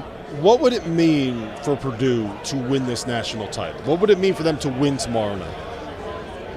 I mean, great question, but man, I can answer for me. They've already won because you know what goes into this thing. I mean, Payne will be a Hall of Famer when he's done it, if he's done coaching. And Payne's one of those guys, man, have great success. He can do this 5 years, 10 years, or he can quit in 2 years just because of the joy of it. So he's a guy that values what he's doing. He loves what he's doing. But for Purdue basketball and all the guys, man, this would be phenomenal. I've said this about him, and I wanted to know if you know him personally in this. Doing it this way, yes, in this modern times with a big man, after being bounced last year, it's natural to have some doubts. And I think, so you're saying him already winning, is this part of it? Is this validation because he stayed committed to this style? No question, because again, we keep this all rated PG and G for the kids, but we also talk about the last 20 years and how he's done it. No question. Going against who he's going against and stay consistent with how he's done it. See, we never talk about that. We talk about all the guys that win, but we never talk about this man was in the trenches scratching and clawing and the way he did it and stay consistent with it. We never talk about that, but that's what makes him number one. If they win, we saw Payne and Robbie Hummel. They were crying after the game. Are you going to be crying too? We gonna tear? I'm not afraid to cry, so that's nothing for me. You see me cry, it's not that. But I'm so happy, man, because again, you know what goes into it, man. It takes a lot out of you. So to even get to this point, it's like, we made it. So it's all bonus to me, man. So you do have a new job. You are the Missouri State head coach. Yes. Talk to me about the Valley. Talk to me about getting back to that conference. Talk to me about 2.0. It's just 2.0. It's great, man, just to be back in it. So I had 2 years off. Beautiful vacation. My life was scripted for 2 years. I take my daughter to school. We walk the dog. My wife and I go work out together. I did a lot of writing. So whenever I decided to release books and that sort of thing, and I started a podcast. That's going great. And man, it was beautiful for 2 years to have a peace of mind. And then my wife, she just said, I think you need to get back in it because I think that's who you are and what you provide for young men. So that's why I'm here.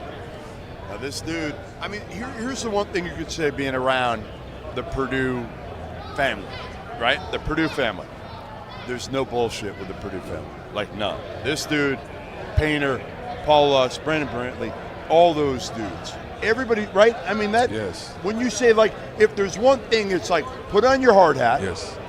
And there's no bullshit. You're gonna have to outwork people. You know, I said, somebody asked me about my Purdue experience and even with Coach Katie being on this staff. And I said the one thing, and this is the most important thing as you navigate through life, I met Coach at 17, 18 years old. I'm 52 now. And I just said, Coach Katie allowed me to operate with integrity.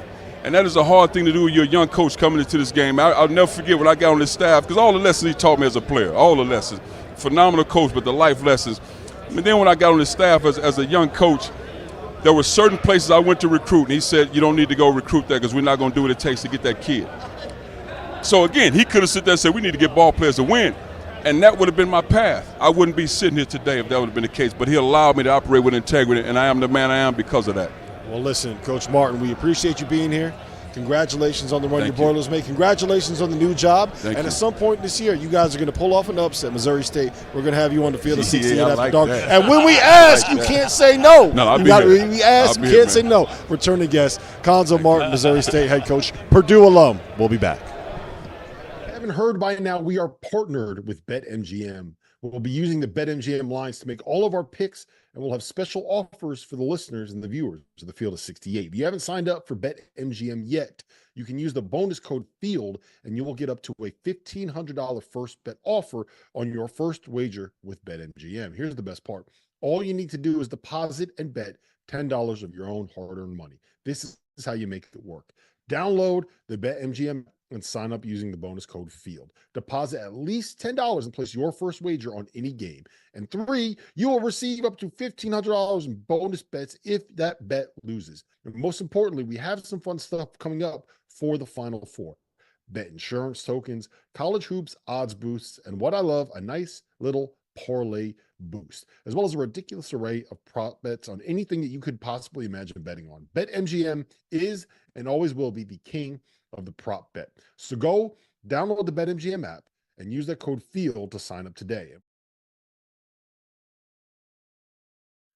It's time to talk about Vaulted. Vaulted is an app that allows you to store your predictions now and forever. It also allows you to challenge your friends to prove that your takes are, in fact, smarter than theirs. But what makes Vaulted great is that it allows you to keep all the receipts that you need to prove that your friends are not as smart as they think they are. With that in mind, let's roll through the 5 worst Vaulted predictions that were made on the field of 68 after dark this season. On November 6th, Jeff Goodman predicted that St. Mary's would make it back to the Final Four. They lost in the first round of the NCAA tournament. On November 29th, it was predicted that Arkansas would win the SEC. They finished 12th out of 14 teams. That prediction was made by Jeff Goodman. On December 13th, it was predicted that Michigan State would win the Big Ten. They finished in 6th place. That prediction was made by Jeff Goodman. On December 29th, it was predicted that Miami would return to the Final Four this season. They finished 14th out of 15 teams in the ACC. That prediction was made by Jeff Goodman. So download the Vaulted app that's spelled VLTED from the App Store now and start keeping all of those receipts. Nothing better in sports than tournament time, which is why I need to tell you guys about our partners over at Rhythm. If you're into sports betting, you need Rhythm, the place for data-backed props and picks. For those that are unfamiliar, Rhythm, spelled RITHMM, is the go-to mobile app for player props and game picks. Backed by AI predictive models, Rhythm helps you make smarter and faster betting decisions across all sports, but particularly college basketball. With Rhythm, you get data-backed picks for every single Division I game, every single day. Users get free picks daily with the ability to upgrade to unlimited access. If you want to increase your edge and win more bets, go to the link in the description and download Rhythm today. That's RITHMM, the place for data-backed props and picks.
Let's play the feud. It's time for Field of 68 Trivia. There he is. Okay, I was looking for you. I didn't see you. I am your host, John Fanta. We'll try to channel my best Pat Sajak or Bob Barker or Regis Philbin here. Our wonderful producers, Dagan and Trevor, have put together an amazing rundown of questions from this year in college basketball. Let's introduce our teams tonight. First, we welcome in a great North Carolina Tar Heel. His knowledge of history knows no limits. He didn't cheat. It's John Henson. Put the phone down, Henson. No Googling. No Googling. Who are you texting? Guys, Put the phone down. Guys. He's Googling. He's texting Sean Paul. Guys. Our next contestant I got this guy on my team today. No need. Is a Medill School grad. He doesn't use hair product. He's wearing a hoodie that he got from Lululemon. Ladies and gentlemen, he's Kevin Sweeney. Our next contestant on Team 2 also doesn't use hair products. Does not use hair products. Said that it's harder to be bald. It is, man. It's a lot of work. Than to have hair. He is a former All-American himself. He's known for one of the best GIFs, memes, whatever you want to call it, in basketball history. He is Randolph Childress. And our final competitor is a knower of ball. He does put product in his hair. He comes from the Jeff Borzello product, hair product company. That's correct. He is a dad. He is a coach. He has never been thrown out of a rec league baseball or basketball game, correct? Facts. Any close technical fouls? No, never won. He's got time yet. Yeah, he's got time. A long way to go. He does a podcast with Terrence Oglesby. Who's reffing the game tomorrow? Is he? Yeah, T.O. is. He is, yeah. He is Rob Dauster. Here we go. We have questions here. You're going to write on your whiteboard, and you will be awarded points. The producers will keep track of the score. Don't let these dudes see. Our producers are so excited about this segment because we have tried to do this all season, and now it's Sweeney, time. Stop trying to cheat on my paper, bro. Question number 1. In this photo on the screen, that's what I have as question 1. Tyler Hansborough said what to elicit this reaction? Who's going to know that? Something about Cleveland. It happened on the show. It was not about Cleveland. Hansborough said something on the show this year that set me into this.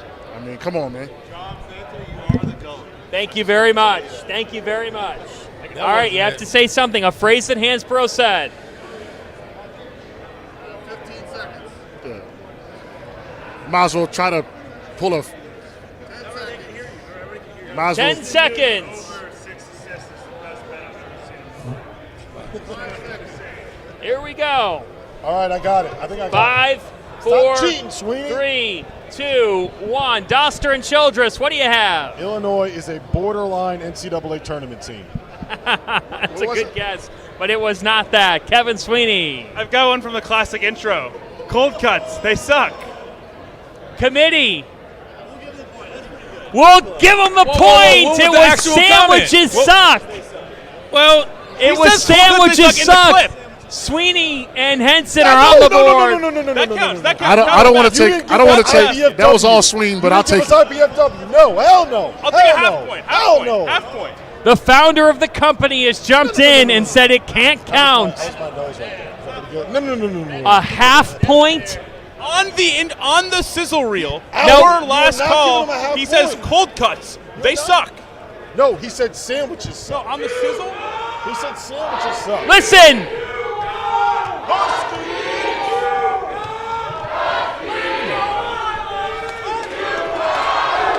There we go. Listen to these fans. Come on, people. Come on, people. This is awesome.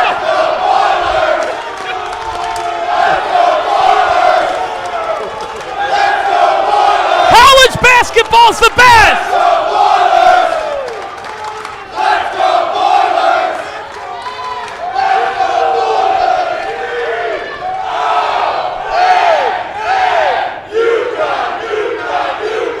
There we go. Wow. You can't even get that on game day because you don't have opposing fan bases. I'm going to award no points to keep it interesting. I'm sorry. Oh, it's going to be a point. And this entire company. Here we go. The only man to finish with any integrity is right there. Question 2. Who on the bold prediction show said Villanova would win the national championship? What was the bold prediction? Who on the bold prediction show said Villanova would win the national championship? Villanova?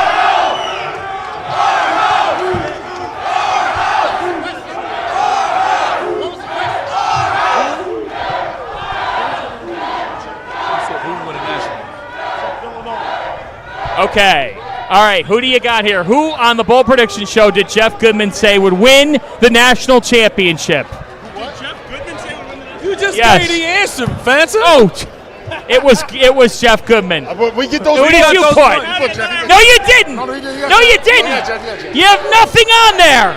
Oh, he erased it. Point to Dauster and RC. This is Jake. 1-0. Look. 1-0 Dauster and RC. There was nothing on This the board. is an absolute scam. He put Jeff on. I had Goodman. You put gave Jeff it on away. there. I erased it to write You gave us Villanova. an answer. How can you give us an answer to take a point? I don't understand.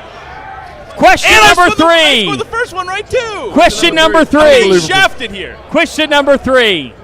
Which Power 6 player played the most total minutes in college basketball this season?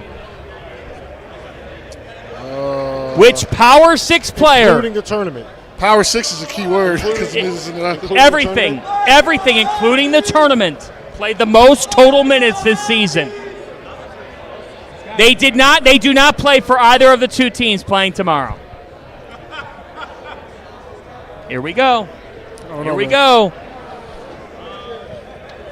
I'm trying to think of like a guy that just doesn't come out. Can we get a conference? Can we get a conference?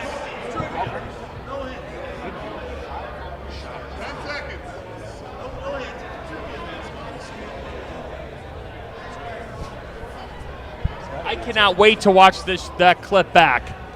That might have been an all-time moment on this network. We had an outburst from the fans. All right, here we go. Which Power 6 player played the most total minutes Mark this Sears. season? Rob says Mark Sears. He is wrong. Kevin says Baylor Shireman. He is wrong. The correct answer is Marcus Damask from Illinois. Great stuff, fellas. I mean, He look. wouldn't have been in my top 50. I mean, No, I never got that. Here we go. the trivia is like also. This next one is a great question. Jesus. How many massages did Rob Dauster get in his 4-day trip to Las Vegas? This game really is rigged. Rob don't even know. Part of the game. First C, Rob doesn't even know. Don't let him see. Don't let him see. Don't let him see. Don't let him see. Here we go. Don't let him see.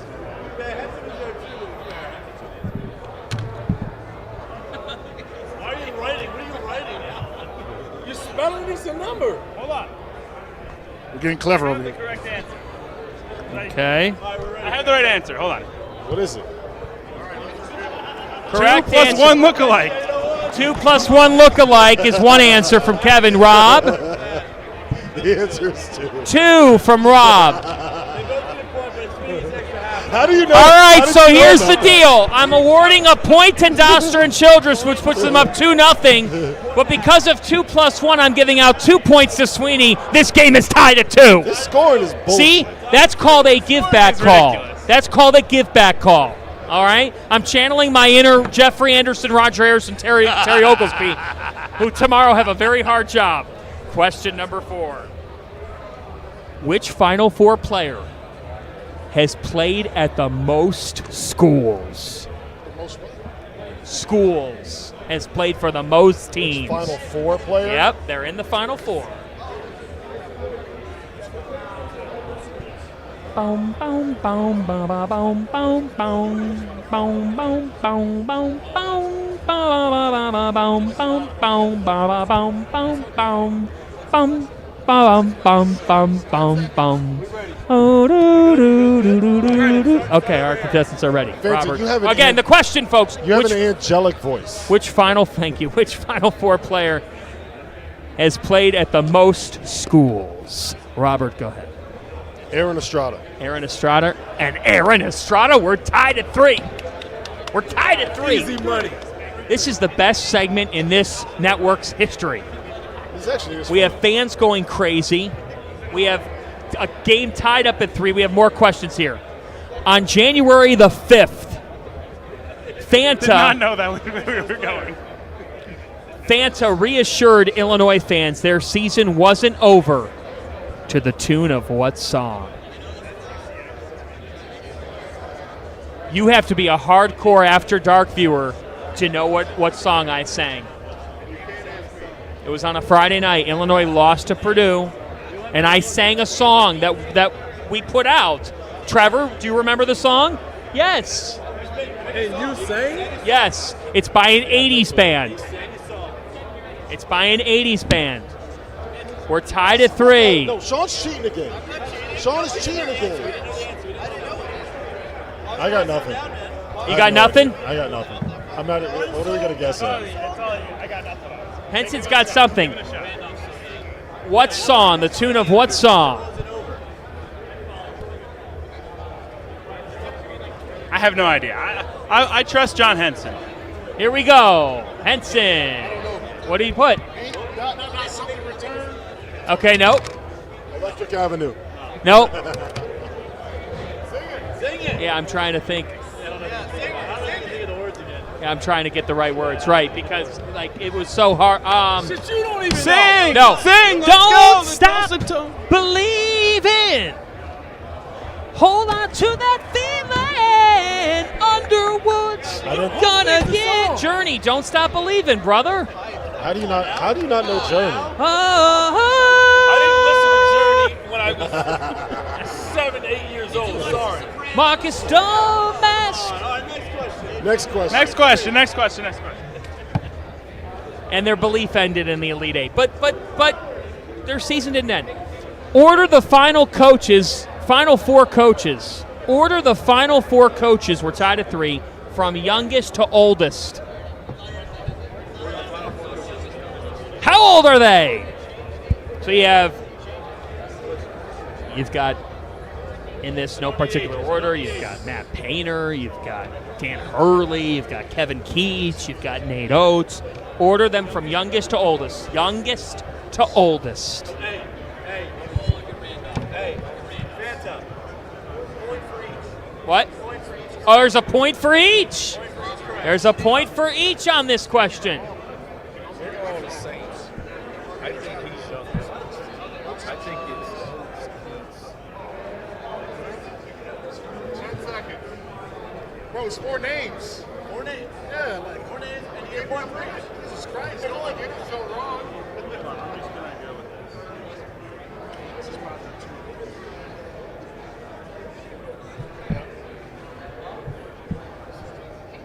But I'm tell you what, it's either that or Here we go. them two. Oh, you ready? You ready? All right. All right. I've got a hypothesis. All right, Kevin Sweeney and John Henson, you're first up. Okay. So my order we had Oates, Keats, Painter, Hurley. Horrible? That's horrible. Oates, Which one? Keats, Painter, Hurley. You got Nate Oates correct, Kevin. You got 1 point. Only 1 We point. got Oates, And Keats, it's Hurley, Oates, Payne. Hurley, Keats, and Painter, right? Oates, Keats, Hurley, Paint, meaning you got 2 right. So Dauster and Childress pull ahead by 1. It's 5. What was the order? Okay. I thought it was a little twist. Here we go, ladies and gentlemen. All Next question. Chicago State ended their regular season on what date? The closest date wins. Rob was looking at Sweeney's whiteboard. And Kevin. 219, Dauster 217. It was February 19th. How do you know that, you sicko? I'm in Chicago. I gotta have a pulse of the He city. lives there. I was close. I wasn't at the game either. I mean, If to be there's clear. anything that you could take from this trivia contest, it's that the officiating has been very equal. We've had give back calls for both sides. He doubled their score. I was like, Oh, they said to me. I had the correct answer on the cold cuts. They suck thing anyway. Yeah, okay. Come Yeah, on. 5-5, 5-all. This has been great. Which Final Four team's campus is the closest to State Farm Stadium? Geography question. Look at them thinking. They don't know. Geography.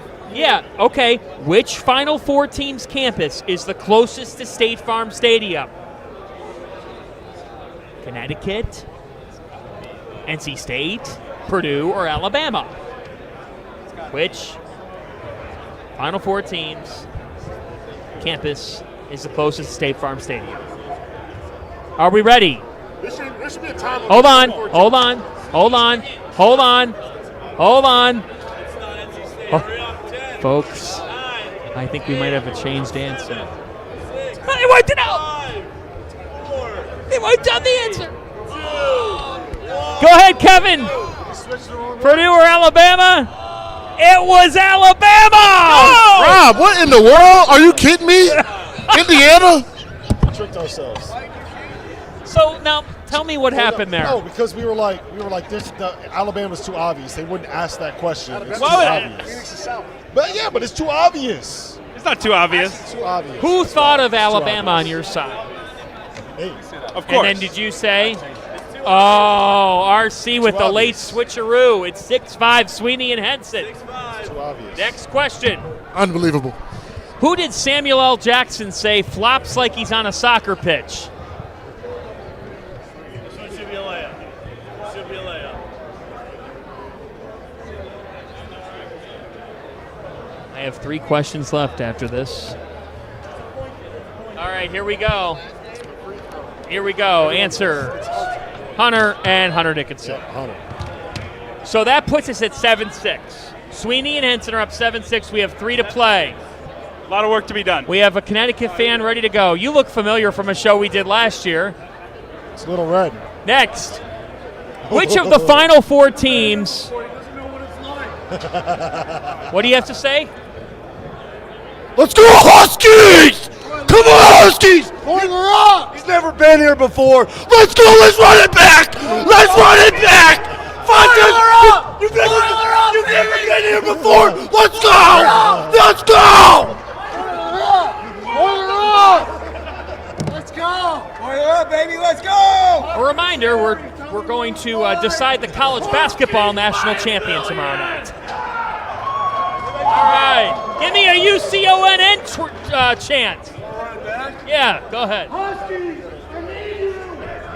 It's halftime here.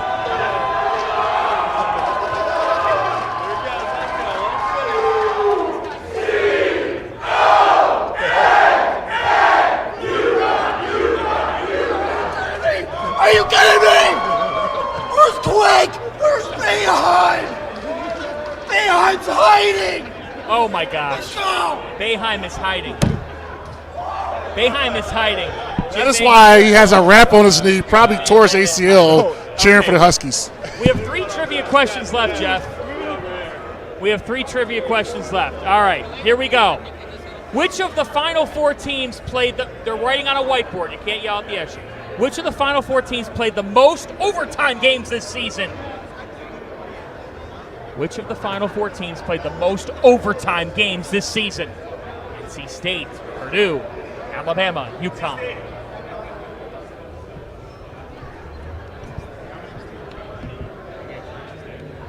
Oh, they have one. Which of the Final Four teams played the most overtime games this season? 5, 4, Sweeney and 3, Henson are 2, leading 1. 7-6. It's over. Go ahead, Rob. It's over. Go ahead. No. I didn't see anything. You didn't see anything. Did you see something? That is bullshit. They saw it. I saw nothing. I swear to you, I saw nothing. As soon as I hold up the whiteboard, it changed. No. He's an honest man. I promise you, Dauster. Run back the tape. As soon as he saw the whiteboard, he ran it back. Yes. To be clear, to defend my honor. To defend my honor. No To defend my point to honor. Sweeney and That's fine. Henson. 7-7. As soon as I held up the board, he changed it. Can I defend my honor? We saw it. Can I defend my honor? No. 2 to go, ladies We know and you don't have gentlemen. any honor. Here we go. I'm just very disappointed at their lack of belief. Sweeney is a good guy. I'm a man. good guy. Why would we trust anybody with you on it? I'm just telling you. Here we go. 7-7. How many times has UConn sent their men's and women's teams to the Final Four in the same season? I would take my Test time of knowledge. to answer this one. How many times has UConn sent their men's and women's team to the Final Four in the same season? We're tied at 7 with 2 questions left after this. Go ahead, Robert. What do you have?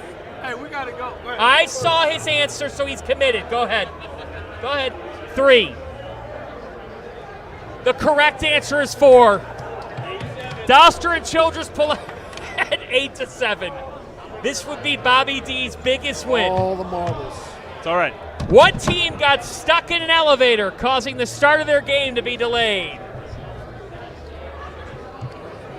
What team got stuck in an elevator, causing the start of their game to be delayed? Do you have your... Hold on, he does not have his answer yet, Kevin, so do not unveil it. We are at 8-7. Dauster and Childress are ahead. Stonehill. All right. 5, 8, 7, 6, 5, 4, 3. Rob, go ahead. You're up 8-7. Dauster's got to reveal it first. Go ahead. It is a team that is near and dear to the hearts of a lot of the Purdue faithful. Is that right? He says FDU. Sweeney says FDU. This is a 9-8 game. Last question. Here we go. If we're tied, we go to sudden death. If we're tied, can we do a shotgun? See who finishes the first? No, we can work. Shotgun a beer. We'll discuss with I'm the with the committee. shotgun. Can we? If it's a tie, can we shotgun a beer and see who wins? Shotgun regardless. Yeah. Here we go. Yeah, that's what the tiebreaker might be. Detroit Mercy won 1 game this season. Who did they beat? Hey, there was the only time they were favored. I know this one. Hey, folks, start brewing that beer. Only time they were favored, baby. They got the W. We might have to have a shotgun off. Do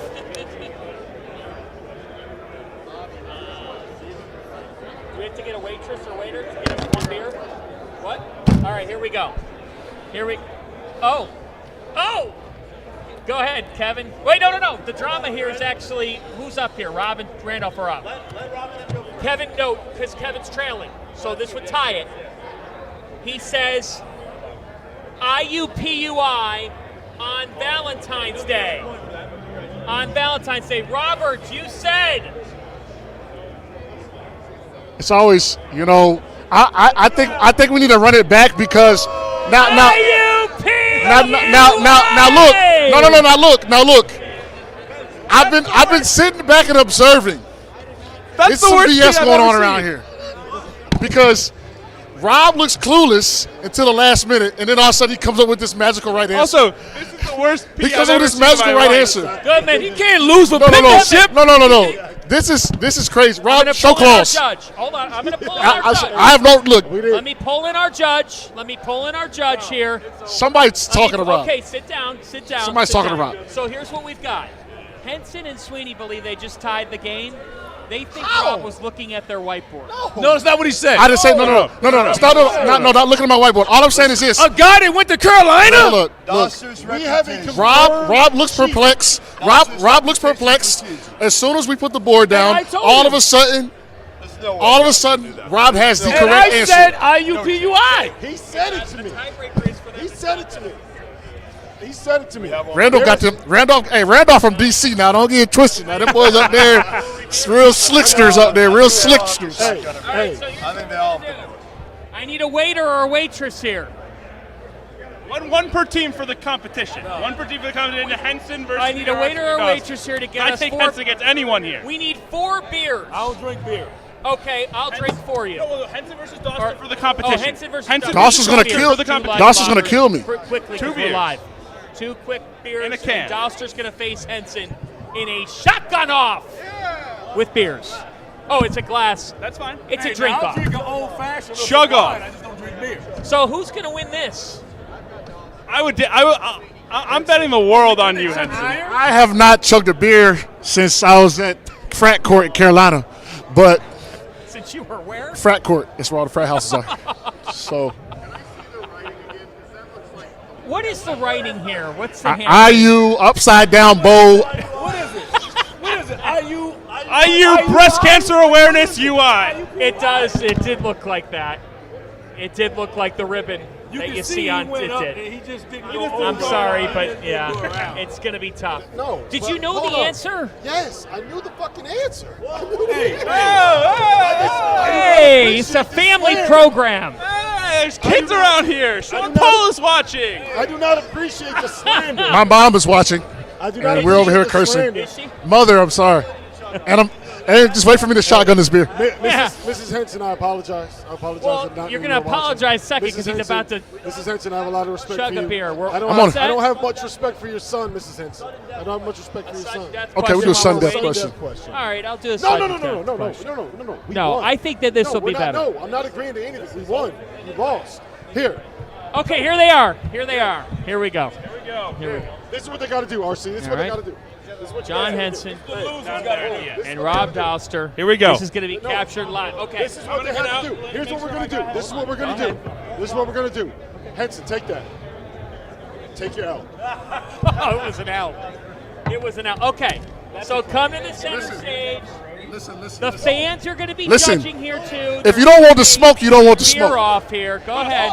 If you don't want to Go to the center of the table. All right. Wait. Okay. All right. You're going to pick. Are you doing this? Yes, we're doing this. You lost. Yes. No. All right, here we go. Just cheers. No. In three. In three. No, chug. Come on, we got to chug. Oh, I want to see you chug. It's too late now. I'll chug with Dauster. Three. Hold on. We toast it. We're doing a toast tonight. Toast of the night. Go ahead. What's your toast of the night? Here's my toast of the night. It's to everyone that came out here, to everyone that showed up, to everyone that made this environment to make this Final Four special, and to me and Randolph, because we got that dub. Cheers. In 3, 2, chug. Yes. All right. Hold on. All right, cool. In 5, 4, 3, 2, 1. Oh! Come on, Henson! Robert Dauster won it! Dauster edges Henson by a whisker. A whisker. And that. I impressed myself on that. Very nice. It's been a while. Very nice, and he's got a double L. That's going to do it for us. We are live with you tomorrow. Thank you, guys. Producers, what time are we live at tomorrow? We're live tomorrow at 3 o'clock local. That'll be 6 Eastern time ahead of the national championship game between UConn and Purdue. Who's going to win tomorrow? Purdue! Let's go, Boilers! The Boiler fans are ready. The Husky fans are ready. That does it for us from Us Brewing. Thanks to Hey, our clip that up. entire That's going on the crew. gram. We'll see you tomorrow for the national championship game. A dream matchup between the Huskies and Boilers. One more day left in this remarkable season.